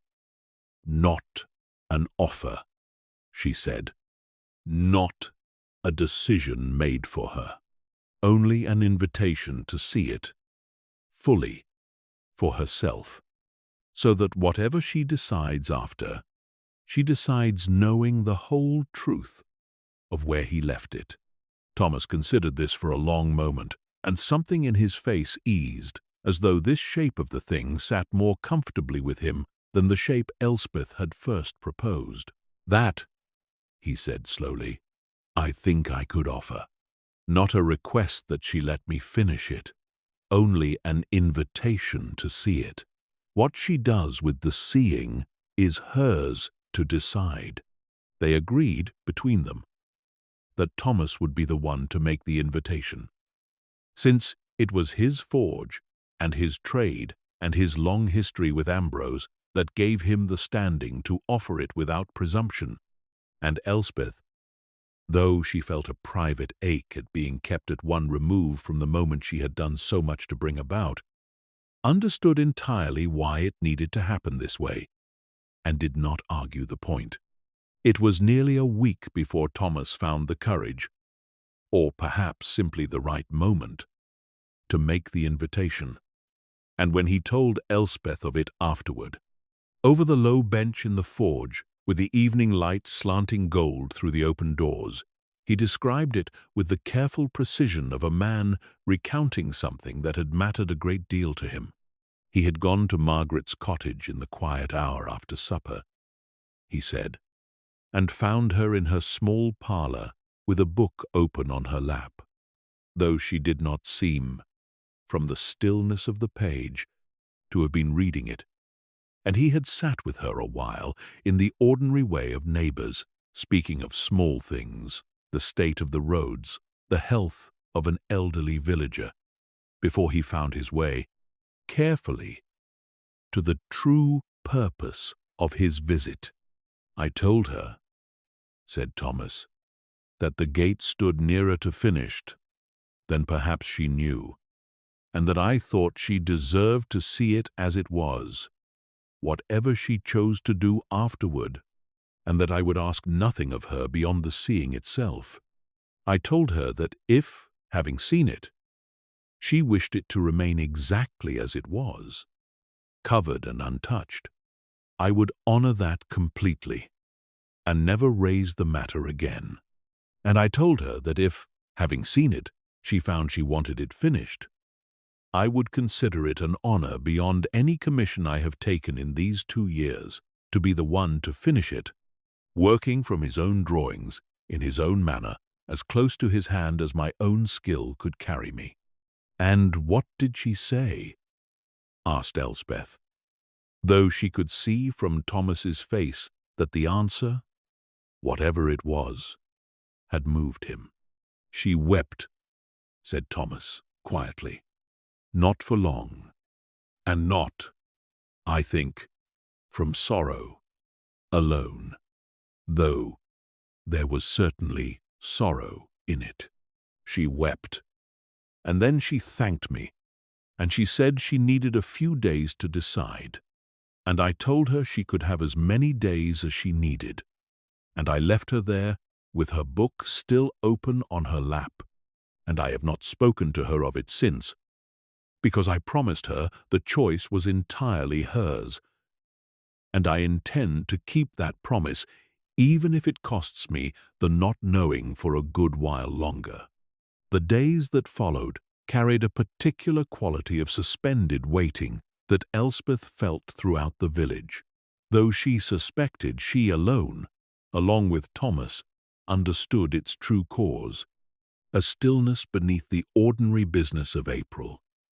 The lambing season well underway on the farms beyond the green, the gardens filling in with the steady green rush of spring, the days lengthening toward the long light evenings of early summer, and all the while Elspeth found her attention returning again and again to the cottage by the church, to its closed door, wondering what was passing behind it, what conversations Margaret was having with herself in the quiet hours, what weighing and reweighing of grief and hope she was undertaking alone.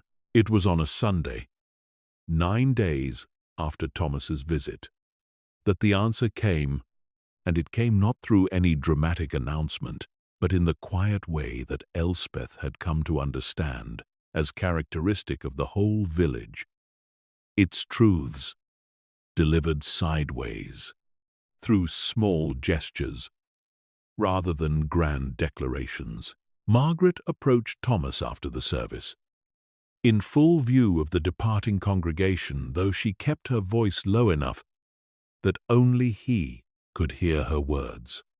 And Thomas, finding Elspeth later that afternoon at the church, told her what had passed between them, with an expression Elspeth had not seen on his face before, a kind of quiet, careful joy, held gently as though he was still becoming accustomed to its presence. "She wants to see it," said Thomas. "That much she has decided. She asked that I show her tomorrow morning, before the forge opens for the day's work, when the green will be quiet, and there will be no one about to see her go in or come out. And she asked particularly, that you be there as well, Miss Hale, if you are willing," she said, and these were her words, "that you had been present for the beginning of this, whether you meant to be or not, and that it seemed right you should be present for whatever comes next." Elspeth felt something rise in her chest at this, a warmth mixed with a certain trembling apprehension, the sense of standing very near to a moment that mattered enormously to someone else, and being trusted, unexpectedly, to share in it. And she said only that she would be honored, and asked Thomas how he thought Margaret seemed in herself, in the asking. "Frightened," said Thomas, after a moment's thought, "but not unwillingly frightened, the way one is frightened before something one has wanted for a long time without admitting the wanting." That evening Elspeth found she could settle to nothing, her binding work abandoned early, her supper barely touched, despite Mrs. Wren's good-natured scolding, and she walked out instead onto the green as the light faded, the sky turning that particular soft violet of a clear spring evening, and stood a while looking across at the dark shape of the forge, its doors closed now for the night, and thought of the covered gate within, waiting, as it had waited for 2 years, for the morning that was now only hours away. She slept poorly, and rose before her alarm, dressing in the grey early light, and making her way down through the quiet inn, Mrs. Wren not yet stirring, the fire in the common room banked to embers, and out into a morning still holding the last cool breath of night, mist lying low over the green, the birds already loud in the hedgerows though the sun had not yet properly risen. She crossed to the forge and found Thomas already there, the doors standing open, no fire yet lit, the interior cool and dim, and strangely hushed, without the usual roar of the bellows and the ring of the hammer, and they waited together in that quiet space, not speaking a great deal, until they saw, through the open doors, a figure crossing the misty green toward them, tall, unhurried, moving with the same contained economy Elspeth had watched from her window on her very first evening in Hartwell Green, though there was something different in the walk this morning, a hesitance beneath the composure, visible only to someone who had been watching closely enough over the preceding months to know the difference. Margaret came to the doorway and stopped there a moment, looking into the dim interior of the forge as though crossing the threshold required a gathering of resolve. And then she stepped inside, and Thomas moved, without a word, to the back of the room, to the shape standing beneath its grey cloth against the far wall, and stood beside it, his hand resting lightly on the cloth's edge, waiting for some signal from her before he moved further. Margaret walked the length of the forge slowly, past the cold anvil, past the banked fire, past the tools hanging in their careful order along the wall, tools that had been her husband's hands' constant companions for 18 years. And Elspeth, watching her, saw her eyes move over each of them with an expression of recognition so intimate it felt almost improper to witness. And then she stood before the covered shape, and looked at Thomas, and nodded, once, and Thomas drew back the cloth. The gate stood revealed in the grey morning light, and Elspeth, seeing it fully for the first time, understood at once why Thomas had spoken of it with such reverence. and why Margaret had needed 9 days to prepare herself for this moment. It rose perhaps to the height of a tall man, wrought in iron, worked with a delicacy that seemed, as Thomas had said, to defy the very nature of the material. Vines curling along the upper and lower rails in patterns that echoed, unmistakably, the shapes Elspeth had seen pushing up through the dark earth of Margaret's garden. Leaves rendered so finely that individual veins were suggested in the metal. The whole composition possessing a lightness, a sense of living growth, that made it difficult, in that first stunned moment, to believe it had been forged rather than grown. Margaret made a sound, not quite a sob, something caught between breath and grief and wonder, and put her hand to her mouth, and stood very still, looking at the gate for a long moment before she spoke. "Oh," she said, very quietly. "Oh, Ambrose." She stepped closer and reached out a hand, hesitant, and touched the upper rail, where the vine pattern curled into a cluster of leaves rendered with such careful precision that Elspeth, standing a little apart, and trying not to intrude on the moment more than her presence already did, could see the particular species of plant they were meant to represent, the same climbing rose that grew along the southern wall of Margaret's garden, the one Margaret had mentioned to Bess. The child had told Elspeth once in passing, as her favourite of everything she grew, planted in the first spring of her marriage and trained, year after year, up the warm stone wall, until it had become, over more than a decade, a great flowering presence that scented the whole garden through the height of summer.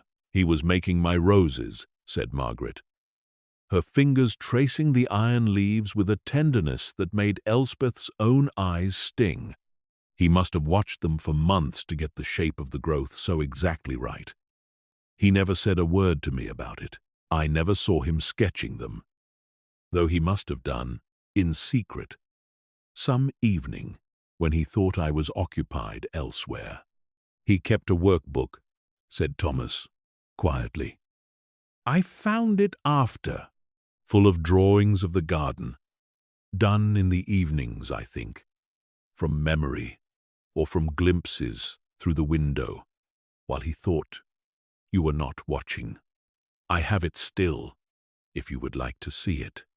Margaret nodded, unable, it seemed, to speak further for a moment, and continued her slow examination of the gate, moving along its length, tracing the completed sections with careful, reverent fingers, and then coming, near the lower left corner, to the section Thomas had mentioned to Elspeth months before. The panel that had not yet resolved into vine or leaf, the shape that Thomas had wondered, without ever guessing further, might be a likeness of something. It stood perhaps a third finished. The iron worked into a form that was beginning, unmistakably now that Elspeth looked at it properly, to suggest not a plant but something else, the beginnings of 2 shapes, close together, one slightly smaller than the other, curved in a way that Elspeth, studying it, began to recognize, with a small shock, as the unmistakable suggestion of 2 hands clasped together, the fingers not yet fully formed, but the gesture already legible in the rough shape of the metal. Margaret stood before this panel for a very long time, so long that Elspeth began to wonder whether she had understood it as quickly as Elspeth herself had. And then Margaret said, in a voice gone very soft, "Our hands. He was making our hands." She turned to Thomas, and her face, Elspeth saw, had changed entirely from the composed, careful expression she habitually wore, opened now into something raw and unguarded, and, beneath the grief, unmistakably lit with a kind of wondering joy, and she said, Finish it, Thomas. Please. I want it finished. I do not want it to stay half-made forever, a promise that never arrives. I want to walk out to my garden every morning and see the whole of what he meant to say to me, not merely the beginning of it. Thomas's own composure broke a little at this, and he said, his voice not entirely steady, "It will be an honor, Margaret. I will work from his drawings, and from what I remember of watching him at it, and I will not add anything of my own that was not already there in what he began. It will be his hand carried to its ending, as near as I can bring it.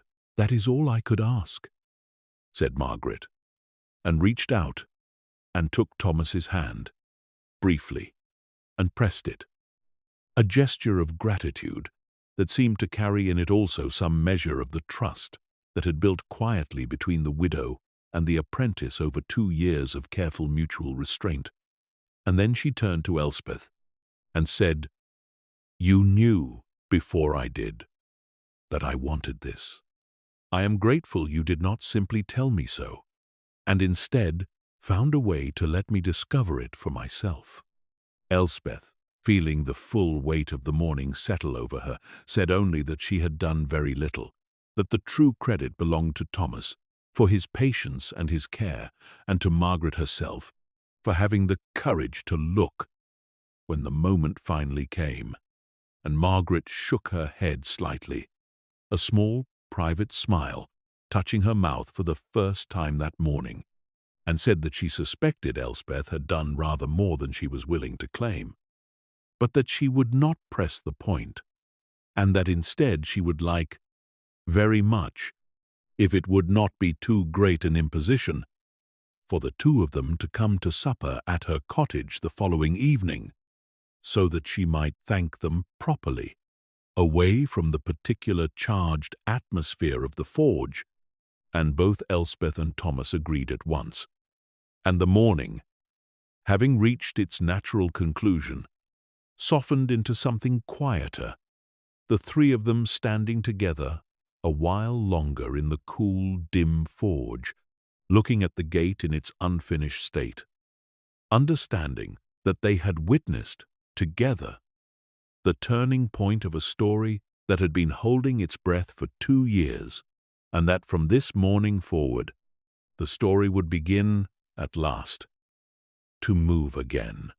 The work of finishing the gate began within the week, and Elspeth found herself, over the weeks that followed, drawn more frequently than ever to the forge, not merely from curiosity now, but from something closer to investment, a personal stake in watching the vine pattern extend itself slowly along the remaining length of the upper rail, in watching Thomas consult the pages of Ambrose's workbook with the careful attention of a scholar studying a difficult text, cross-referencing the drawings against the completed sections of the gate to ensure his own additions matched exactly the particular rhythm and character of the older man's hand.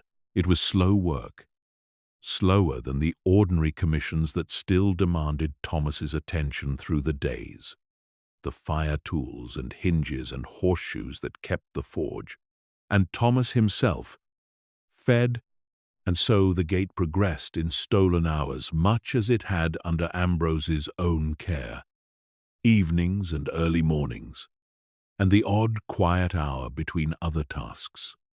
And Elspeth, watching this rhythm establish itself, thought there was something fitting in it, that the gate should be finished in the same manner it had been begun, patient and unhurried, fitted into the margins of an ordinary working life, rather than rushed to completion for its own sake. She spent many of those evenings at the forge herself, sitting on the low bench with her own work in her lap, mending small volumes from the church collection, or simply keeping Thomas company as he worked, and she found, over those weeks, that her friendship with him had deepened into something she had not quite anticipated. when she first wandered across the green in her first days in the village. A companionship built now not merely on proximity, but on the shared weight of what they had helped bring about, a private understanding between them that needed very little discussion because it had already been so thoroughly discussed, in all the ways that mattered, in the months of careful conversation that had led to this point. Margaret, too, began to visit the forge in those weeks, something she had not done, Thomas told Elspeth quietly one evening. In all the 2 years since Ambrose's death, unable, before now, to cross that particular threshold without the visit becoming an unbearable confrontation with everything the space had once meant to her. But now she came several times a week. In the early evenings, bringing sometimes a basket of something from her kitchen, bread or preserves, or, as the season warmed, the first cuttings from her garden, and she would sit with Elspeth on the low bench and watch Thomas work. And Elspeth saw, over those weeks, a change come over her that was subtle but unmistakable, a loosening of the careful reserve that had governed her since Elspeth's first sight of her crossing the green in the autumn rain, a warmth that had perhaps always been there beneath the surface, but had needed, it seemed, exactly this occasion, exactly this slow, patient witnessing of a promise being kept, to find its way back out into the daylight. She told Elspeth on one of those evenings, sitting together while Thomas worked the vine pattern into the last unfinished section of the lower rail, more of her marriage than she had told anyone in the village.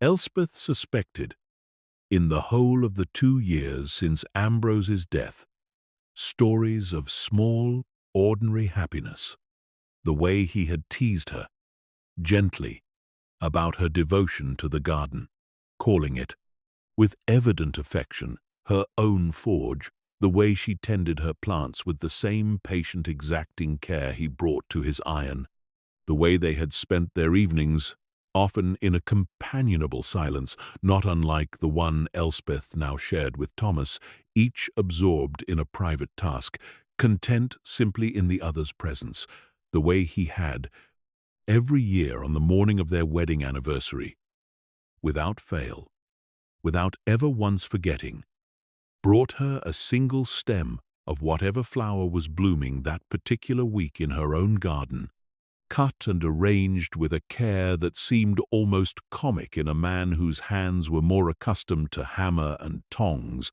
than to the delicate handling of petals, and set it beside her breakfast plate before she woke, so that she came down each year to find, waiting for her, a small, quiet proof that he had been watching all along, more closely than she had ever fully realized. "I think," said Margaret, on one of these evenings, watching the fire's glow move across Thomas's careful hands, "that I understand now why he never told me about the gate. It was not merely that he wanted it to be a surprise. It was that he wanted, I think, to give me something that showed the whole of his attention, gathered up over months, distilled into a single object, the way the flowers on our anniversaries were a single distilled proof of a year's quiet watching. He was not a man of many words, my Ambrose. He said everything he meant to say through what his hands made. I think I always knew that, in some part of myself, but I did not understand, until I stood in that forge and saw the shape of our 2 hands beginning to form in the iron, quite how much he had been saying all those months in his silence. Elspeth, listening to this, found that she had come to understand something of her own trade in a new light through the telling, the way a book, too, said things through its structure that its words alone could not carry, the care taken in its binding, a kind of silent testimony to how much the maker valued what lay within, and she thought that perhaps this was the thread that had drawn her, without her fully realizing it, into the heart of this particular story, a recognition, instinctive and immediate, of a language she already spoke fluently in her own trade. The language of hands, saying, "Through careful, patient work, what words alone could never quite manage." The weeks passed, and the gate grew nearer to completion. The vine pattern finished at last, along both rails. Each leaf and curling tendril worked with a fidelity to Ambrose's original hand that left Elspeth marveling. On the evenings she watched at Thomas's skill, not merely his technical ability, considerable as it clearly was, but his particular gift for a kind of humility in his craft, a willingness to subordinate his own instincts entirely to the service of continuing another man's vision, a discipline that Elspeth recognized, again, from her own trade. The discipline required to repair rather than to remake, to honor rather than to improve. The latch mechanism proved the most demanding portion of the remaining work, requiring Thomas to puzzle out, from Ambrose's careful but incomplete drawings, the precise engineering the older man had intended, a design more elaborate than any ordinary gate latch, worked to resemble a single curling leaf that, when the gate was pushed closed, folded itself with a soft, decisive click into a matching shape on the post, so that the gate's closing became itself a small piece of theatre, a leaf finding its place among its fellows.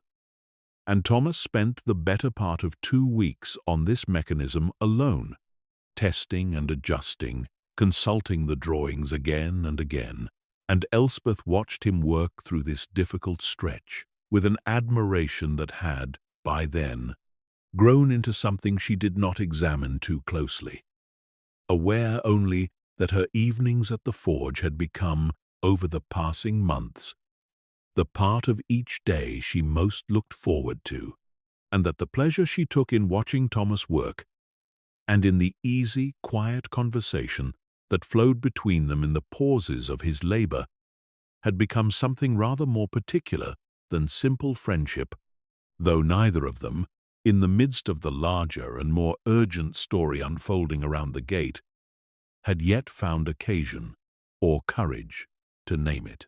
Last of all came the panel of the clasped hands, the piece Margaret had recognized in that first stunned morning, and Thomas approached this section of the work with a seriousness that exceeded even his careful attention to the rest. Understanding, Elspeth thought, that this piece carried a weight beyond craftsmanship, that it was, in some sense, the whole heart of the gate, the moment where Ambrose's intention became most explicitly, most tenderly personal, and Thomas worked it slowly, over many evenings, referring constantly to the fragmentary drawing in the workbook, a rough sketch that showed only the barest suggestion of the finished form, and consulting too, though he did this carefully, and only once, with Margaret's own memory of her husband's hands, asking her, on an evening when she sat with them at the forge, whether she recalled any particular gesture, any particular way his fingers had curled around hers, that might guide the final shaping of the iron. Margaret had been quiet a long while after this question, looking into the fire, and then she had held out her own hand, turned it, curled the fingers slightly, showing Thomas the exact manner in which Ambrose had always taken her hand, a particular clasp, his thumb resting always along the back of her palm, rather than laced between her fingers as some men held a woman's hand, a small distinctive habit that Elspeth found, watching this quiet demonstration, unexpectedly moving, the specificity of it, the 12 years of accumulated intimacy compressed into a single small gesture that Margaret could still summon, instantly, perfectly, from memory. And Thomas had nodded and said nothing further, and returned to his work with a renewed and visible dedication. And over the following days the panel took its final shape. 2 hands clasped exactly so, the smaller hand's fingers curled within the larger hand's thumb resting along the back of the smaller, in a gesture that anyone who had ever watched Ambrose and Margaret together, Mrs. Wren said later, with tears in her own eyes, would have recognized instantly, as unmistakably, particularly, entirely theirs. The gate was finished on a warm evening in the last week of May, the light lasting now well past 8, the air thick with the smell of growing things carried across the green from a dozen gardens coming into their full early summer flourish.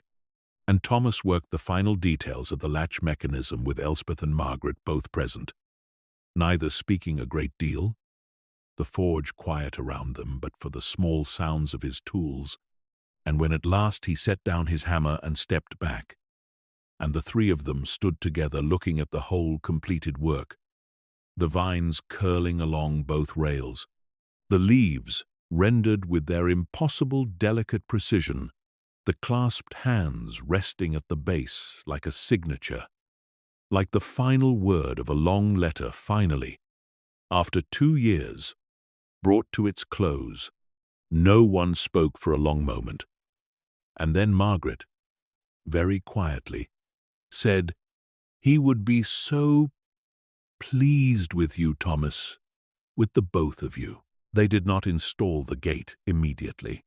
Margaret asked, with a request that surprised neither Elspeth nor Thomas by then, that they wait until the anniversary itself, the date in early autumn that Ambrose had originally intended, some months still away, so that the gate might arrive in her garden, not merely as a finished object, but as the gift it had always been meant to be, given on the day it was always meant to be given, however many years late, and Thomas agreed readily. And the gate was set aside carefully, no longer under its grey cloth of concealment, but wrapped now in clean cloth of protection, waiting for its proper day.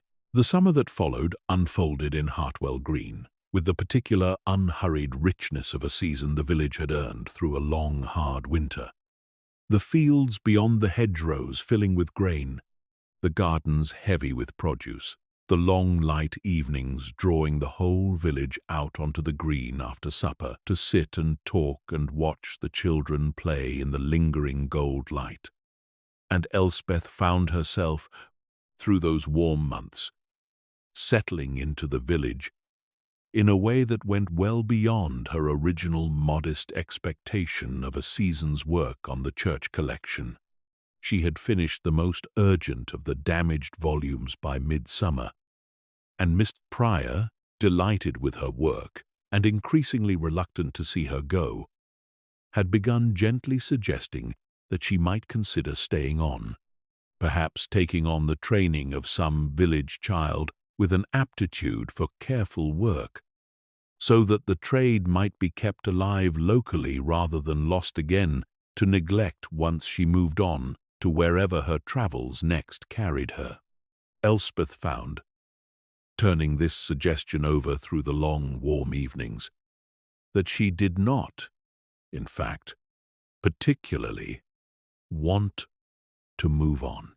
She had come to Hartwell Green, intending, if she was honest with herself, a season's stay, at most, a useful stopping point on a longer journey whose ultimate destination she had never clearly imagined. And she found now, nearly a year into her residence, that the village had become, without her quite noticing the transition, something closer to home than any place she had lived since childhood, its lanes familiar to her now in the particular way of a place walked many hundreds of times, its people known to her not as the passing acquaintances of a traveler, but as the accumulated, deepening relationships of someone who had chosen to stay and be known in return. And there was, too, though she allowed herself to examine this thought only slowly, over many quiet evenings, the particular matter of Thomas Vane, whose company she had come to value beyond anything she had anticipated when she first wandered across the green in her earliest days in the village, drawn by curiosity toward the sound of hammer on iron, and who had, she suspected, though he had said nothing outright, come to value her company in something of the same way, the easy silences between them, at the forge having deepened over the passing months into something that carried beneath its comfortable surface a warmth neither of them had yet named aloud, but that both of them, Elspeth thought, were beginning to feel the shape of. It was on a warm evening in late July, sitting together on the low bench at the forge, while the light outside softened toward dusk. The day's work long finished, the fire banked low, that Thomas, in the midst of an ordinary quiet conversation about nothing in particular, the state of the roads, the promise of a good harvest, fell silent in a way that Elspeth had learned, over the preceding months, to recognize as the particular silence that preceded something he had been working up the courage to say, and after a moment he said, not quite looking at her, "I have been thinking, Elspeth, that when the autumn comes, and the gate is given, and this whole long story finally reaches its proper ending, I do not much like to imagine you leaving Hartwell Green." Elspeth felt her breath still, and found, when she answered, that her own voice carried more feeling than she had entirely intended to reveal. "I have been thinking much the same thing, Thomas," she said, "that I do not much like to imagine leaving, either." He looked at her then, properly, the banked fire's glow warm on his soot-marked face. And something passed between them, in that look that needed, in the end, very few words to complete, and Elspeth thought, sitting there in the quiet forge with the summer evening deepening outside the open doors, that she had come to Hartwell Green for a bookbinder's reasons, a broken collection needing careful hands, and had found there, instead, or perhaps in addition, the whole unexpected shape of a life she had not known, a year before, that she wanted, a village that had become home, a friendship that had grown, slowly and carefully, into something warmer, and a story, not entirely her own, but one she had been trusted to help carry, that was moving, at last, toward the ending it had always deserved. Before the anniversary arrived, there was still the whole slow turning of late summer to pass through, and Elspeth found those weeks, looking back on them afterward, among the gentlest of her whole time in Hartwell Green, a season suspended between the labor of finishing and the ceremony of giving, in which the village seemed to settle into a kind of collective, contented waiting, everyone aware, by then, of what the autumn would bring, and everyone, in their own quiet way, taking a share of the pleasure in its approach. Mrs. Wren, when Elspeth returned to the inn each evening through those weeks, had taken to asking after the gate, with the proprietary interest of a woman who considered herself, by virtue of long friendship with Margaret and long service to the village's gossip, entitled to a full accounting of its progress, and Elspeth found herself, over successive suppers, describing the vine work and the latch mechanism and the panel of clasped hands in such detail that Mrs. Wren declared, more than once, that she felt she had watched the whole thing forged with her own eyes, though she had not once set foot in the forge itself since the work began, respecting, in her own way, the particular privacy the occasion seemed to demand. Mr. Combe, the old beekeeper, offered his own contribution to the anniversary in the form of a promise, delivered to Thomas one market morning, with the particular gruff sincerity of an old man, who did not often speak sentimentally, but felt the occasion warranted an exception, that he would provide, without charge, a comb of the first autumn honey for whatever small gathering might mark the day, in memory, he said, of Ambrose, who had bought honey from him every week of his marriage without fail, always the same request, always for Margaret, who preferred it. Mr. Combe recalled, stirred into her tea, rather than spread on bread, a small domestic detail that had somehow, over the years, become part of the accumulated store of things the village simply knew about the Ashworths, the way villages come to know such things about the couples who live long and visibly among them.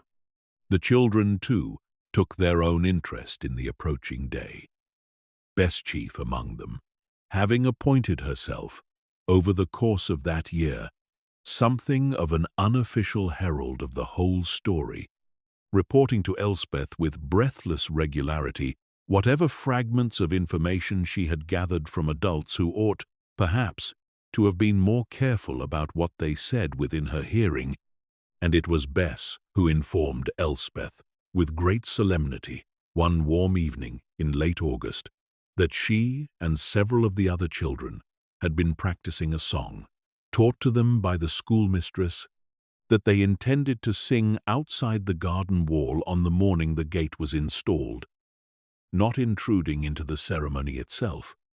Bess explained carefully, clearly repeating instructions given to her by an adult, but present nonetheless at a respectful distance to mark the occasion in their own small way.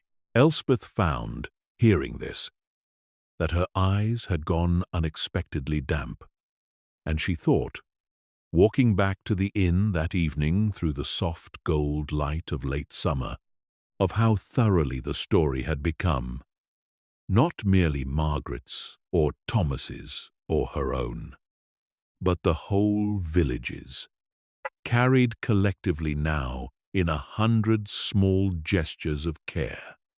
The honey promised, the song rehearsed, Mrs. Wren's attentive questioning, and she understood, more clearly than she had at any earlier point in the long unfolding of the tale, that this was, perhaps, the truest measure of what Ambrose Ashworth had built in his 18 years at the forge, not merely a marriage, and not merely a craft, but a place in the fabric of a community so secure and so beloved that even his unfinished work, left behind by his sudden death, had been carried forward and completed not by one hand alone, but by the whole patient care of everyone who had known him.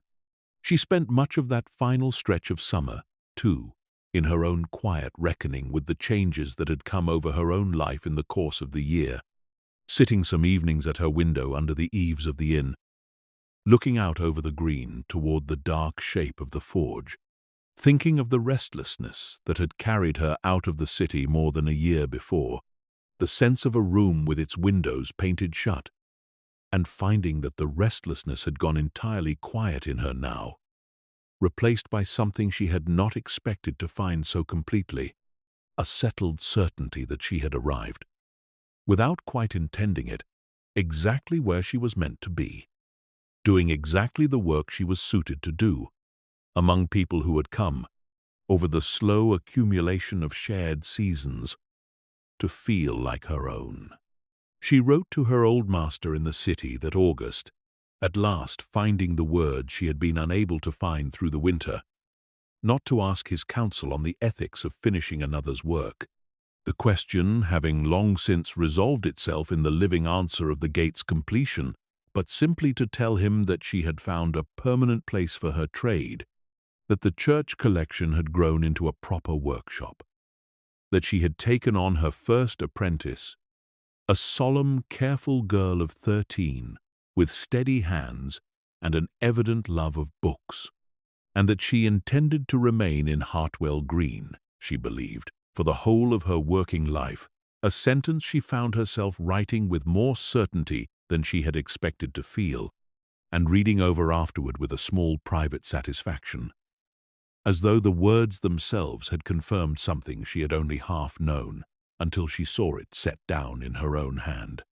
Her master's reply arrived within the fortnight, characteristically brief, wishing her well and adding, in a postscript that made her laugh aloud at Mrs. Wren's breakfast table, that he had always suspected she would find her proper home somewhere with more green in it than the city could offer, and that he was glad, though not remotely surprised, to hear that his suspicion had proven correct. Thomas, through those same weeks, occupied himself with the last small details of preparation, polishing the finished gate with a care that went well beyond what the work strictly required, oiling its hinges until they moved with a silence that made the latch's small decisive click.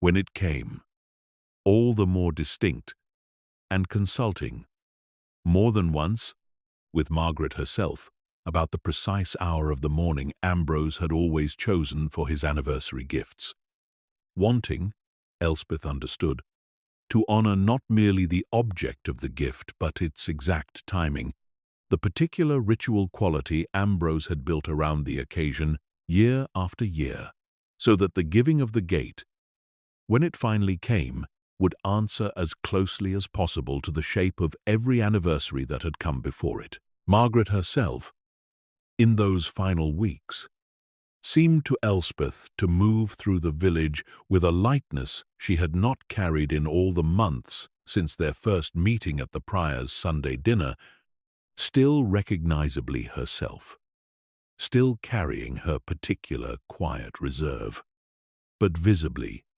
unmistakably, a woman waiting now for something she wanted rather than something she feared, and she took to visiting the forge nearly every evening through that last stretch of summer, sometimes bringing supper enough for the three of them, sitting together at the low bench while the light faded outside and the fire's glow deepened.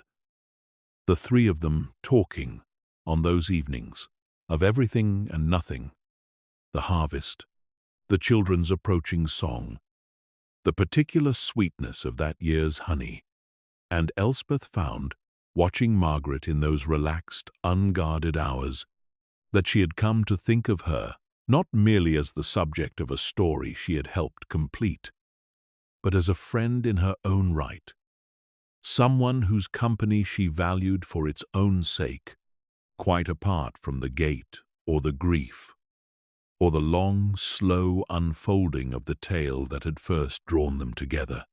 The anniversary arrived in the first week of September, the light beginning at last, its slow autumnal retreat, the mornings carrying again the faint, cool edge that had greeted Elspeth on her first arrival in the village more than a year before, and the whole of Hartwell Green, by then, knew what the day would bring. The story having long since travelled its full circuit through the village's careful, affectionate gossip.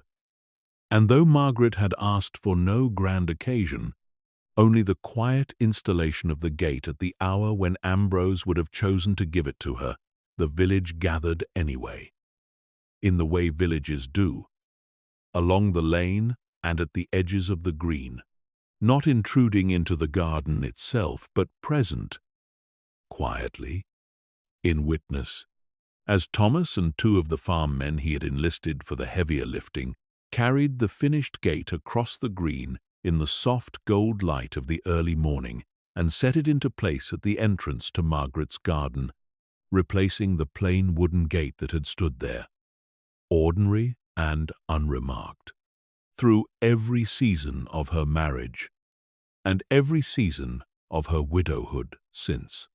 Margaret stood at the edge of her own garden and watched the work proceed, Elspeth beside her. And when at last the final hinge was set, and Thomas stepped back and gestured, with a small, formal courtesy that made Elspeth's throat tighten, for Margaret to be the one to close it, to test the latch he had labored over so many weeks. Margaret walked forward slowly, and took hold of the gate, and swung it closed, and the mechanism caught with the soft, decisive click Thomas had designed, the wrought leaf finding its place among its iron fellows, a sound so small and so precise that only those standing nearest could have heard it at all. And Margaret stood a moment, with her hand resting on the gate, on the panel of the clasped hands near its base, and then she opened it again and closed it again, testing the sound and the motion as though she could not quite believe, yet, that it was real, that it had truly, after 2 years, and a promise finally kept, arrived. "I can hear him in it," she said, very quietly, to no one in particular, though Elspeth, standing close enough to catch the words, understood them entirely. "Every time it closes. I can hear him in the sound of it closing." The small gathering along the lane dispersed quietly after that, the village understanding, without needing to be told, that the moment belonged now to Margaret alone, and to her garden, and to whatever private conversation she wished to continue having. In the years ahead, with the gate that would stand now as the finished last word of a marriage that had not, after all, been left unfinished, merely interrupted. And then, through the patient work of a devoted apprentice and a bookbinder, who had wandered by some quiet grace into exactly the story that needed her, brought at last to its true and proper close. The gathering that followed, once the private moment at the garden gate had passed, and Margaret had welcomed the village properly to share in her happiness, unfolded much as Mr. Combe and Mrs. Wren and the children had quietly planned it. A modest table set out on the green, with the old beekeeper's promised honey and Mrs. Wren's good bread, and a great many other small offerings besides, contributed by households all across the village without any single person having organized the whole of it, the way such things assemble themselves in a place where everyone has, in their own fashion, been waiting a long while for exactly this occasion.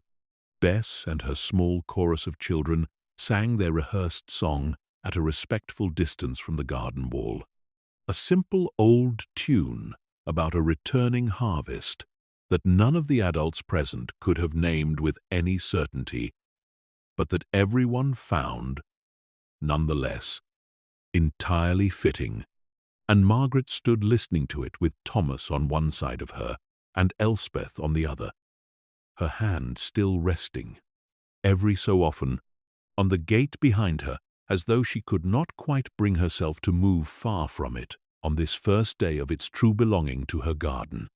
Mr. Pryor said a few brief words, characteristically vague but sincerely felt, about the particular grace of promises kept, even when their keeping arrives later than intended, and Mrs.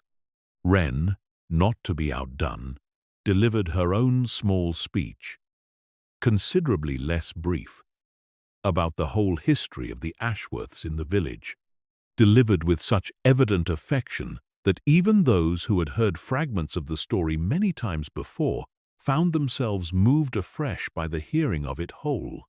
And through it all the late summer light lingered long and gold over the green, the kind of evening light that autumn would soon enough replace with its shorter, cooler measure. But that seemed, on this particular evening, determined to stay as long as the occasion required. Elspeth stayed in Hartwell Green through that autumn and the winter that followed.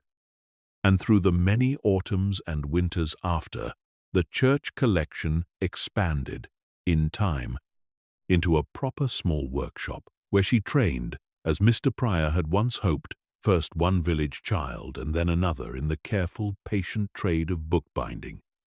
And Thomas's forge continued its steady work, the ring of hammer on iron carrying across the green each morning, as it had carried across it for generations before, a sound that had once announced to a stranger arriving in the rain, a village still busy with its own life. And that continued, year upon year, to announce exactly the same thing, unbroken, to whoever next arrived to hear it. Elspeth and Thomas were married the following spring, in the same small church whose collection had first brought her to Hartwell Green, in a ceremony that Margaret insisted on helping to prepare for with the same careful, devoted attention she gave her garden, filling the church on the morning of the wedding with armfuls of her own roses, the very same climbing variety that curled now, in iron, along the rails of her own garden gate, so that the whole building was filled, that morning, with their particular sweet fragrance, and Elspeth, standing at the front of the church and looking down the aisle at the gathered village, at Mrs. Wren already dabbing her eyes, at Bess grown a year taller and considerably more solemn for the occasion, at Margaret seated in her accustomed pew, with an expression of such open, unguarded happiness that Elspeth felt her own throat tighten at the sight of it, thought that she had never, in all her life before Hartwell Green, imagined that a room could hold so much quiet, accumulated love, gathered slowly, over years, the way Ambrose had gathered his patient hours at the anvil, the way Margaret had gathered her seasons of careful tending in the garden, the way the whole village had gathered, without any of them quite planning it, around a story that had needed, in the end, nothing more than everyone's ordinary, faithful attention to bring it to its proper close. And in the garden behind the cottage by the church, through every season, the roses climbed each summer a little higher along the warm stone wall, and the gate stood at the garden's entrance, its vines and leaves gathering, over the years, the same soft weathering that iron gathers everywhere, a darkening, a settling into permanence. And every morning, without fail, in that particular quiet hour just after waking, Margaret Ashworth walked out to touch it, to hear the small sound of the latch, to feel beneath her fingers the shape of two clasped hands that had been, once, unfinished, and were unfinished no longer, and to know, with a certainty she had once feared she would never fully have, exactly how far her husband's love had reached, and that it had reached, in the end, all the way to its true and gentle completion.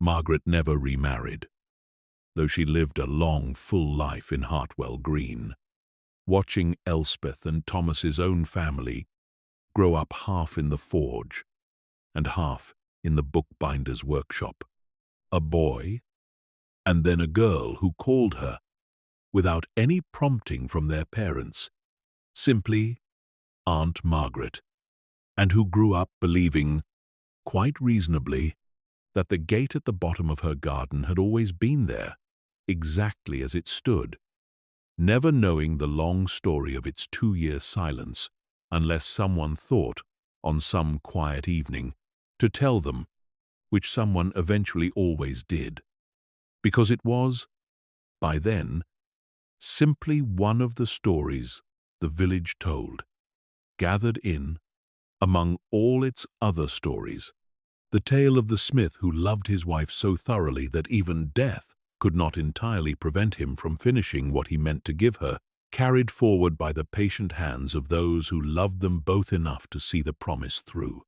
Thomas, for his part, never spoke of the gate as his own achievement, deflecting always, whenever a visitor to the forge admired the craftsmanship of the vine work along Margaret's wall and asked whose hand had made it, toward the memory of the man who had begun it, and toward the long, slow architecture of grief and hope that had brought it, eventually, to completion. And Elspeth, hearing him give this answer time and again over the years, thought that this modesty, too, was a kind of continuation of Ambrose's own quiet nature, the particular humility of a craftsman who understood that the finest work was never truly about the hand that made it, but about the love that hand was trying, however imperfectly, to give shape to, and on certain still mornings, very early, before the village had properly woken, before the bakers' ovens had begun their work, and before the first light had fully cleared the mist from the water meadow, Elspeth would sometimes wake in the small hours and lie quietly beside Thomas, listening to the particular hush of a sleeping village, and she would think of that very first morning, more than a year before any of it began, when she had sat in the back of a carrier's cart in the rain and heard, carried to her across the wet fields, a sound she did not yet recognize, a rhythm like a slowed and steady heartbeat, iron meeting iron, patient and unhurried, and she would think that she had known, somehow, even then, before she had seen the forge or the green or the low stone cottages, that the sound was calling her towards something she had not yet found the shape of, and that she had been right, in the end, to follow it. Thank you for listening tonight, and for letting these quiet stories carry you toward rest. If Hartwell Green gave you a little peace this evening, you are welcome to return whenever you need it, to drift again into its lanes and its gardens, and the steady, patient sound of its forge. Sleep well, and until next time, rest gently and dream softly in this quiet corner we share together.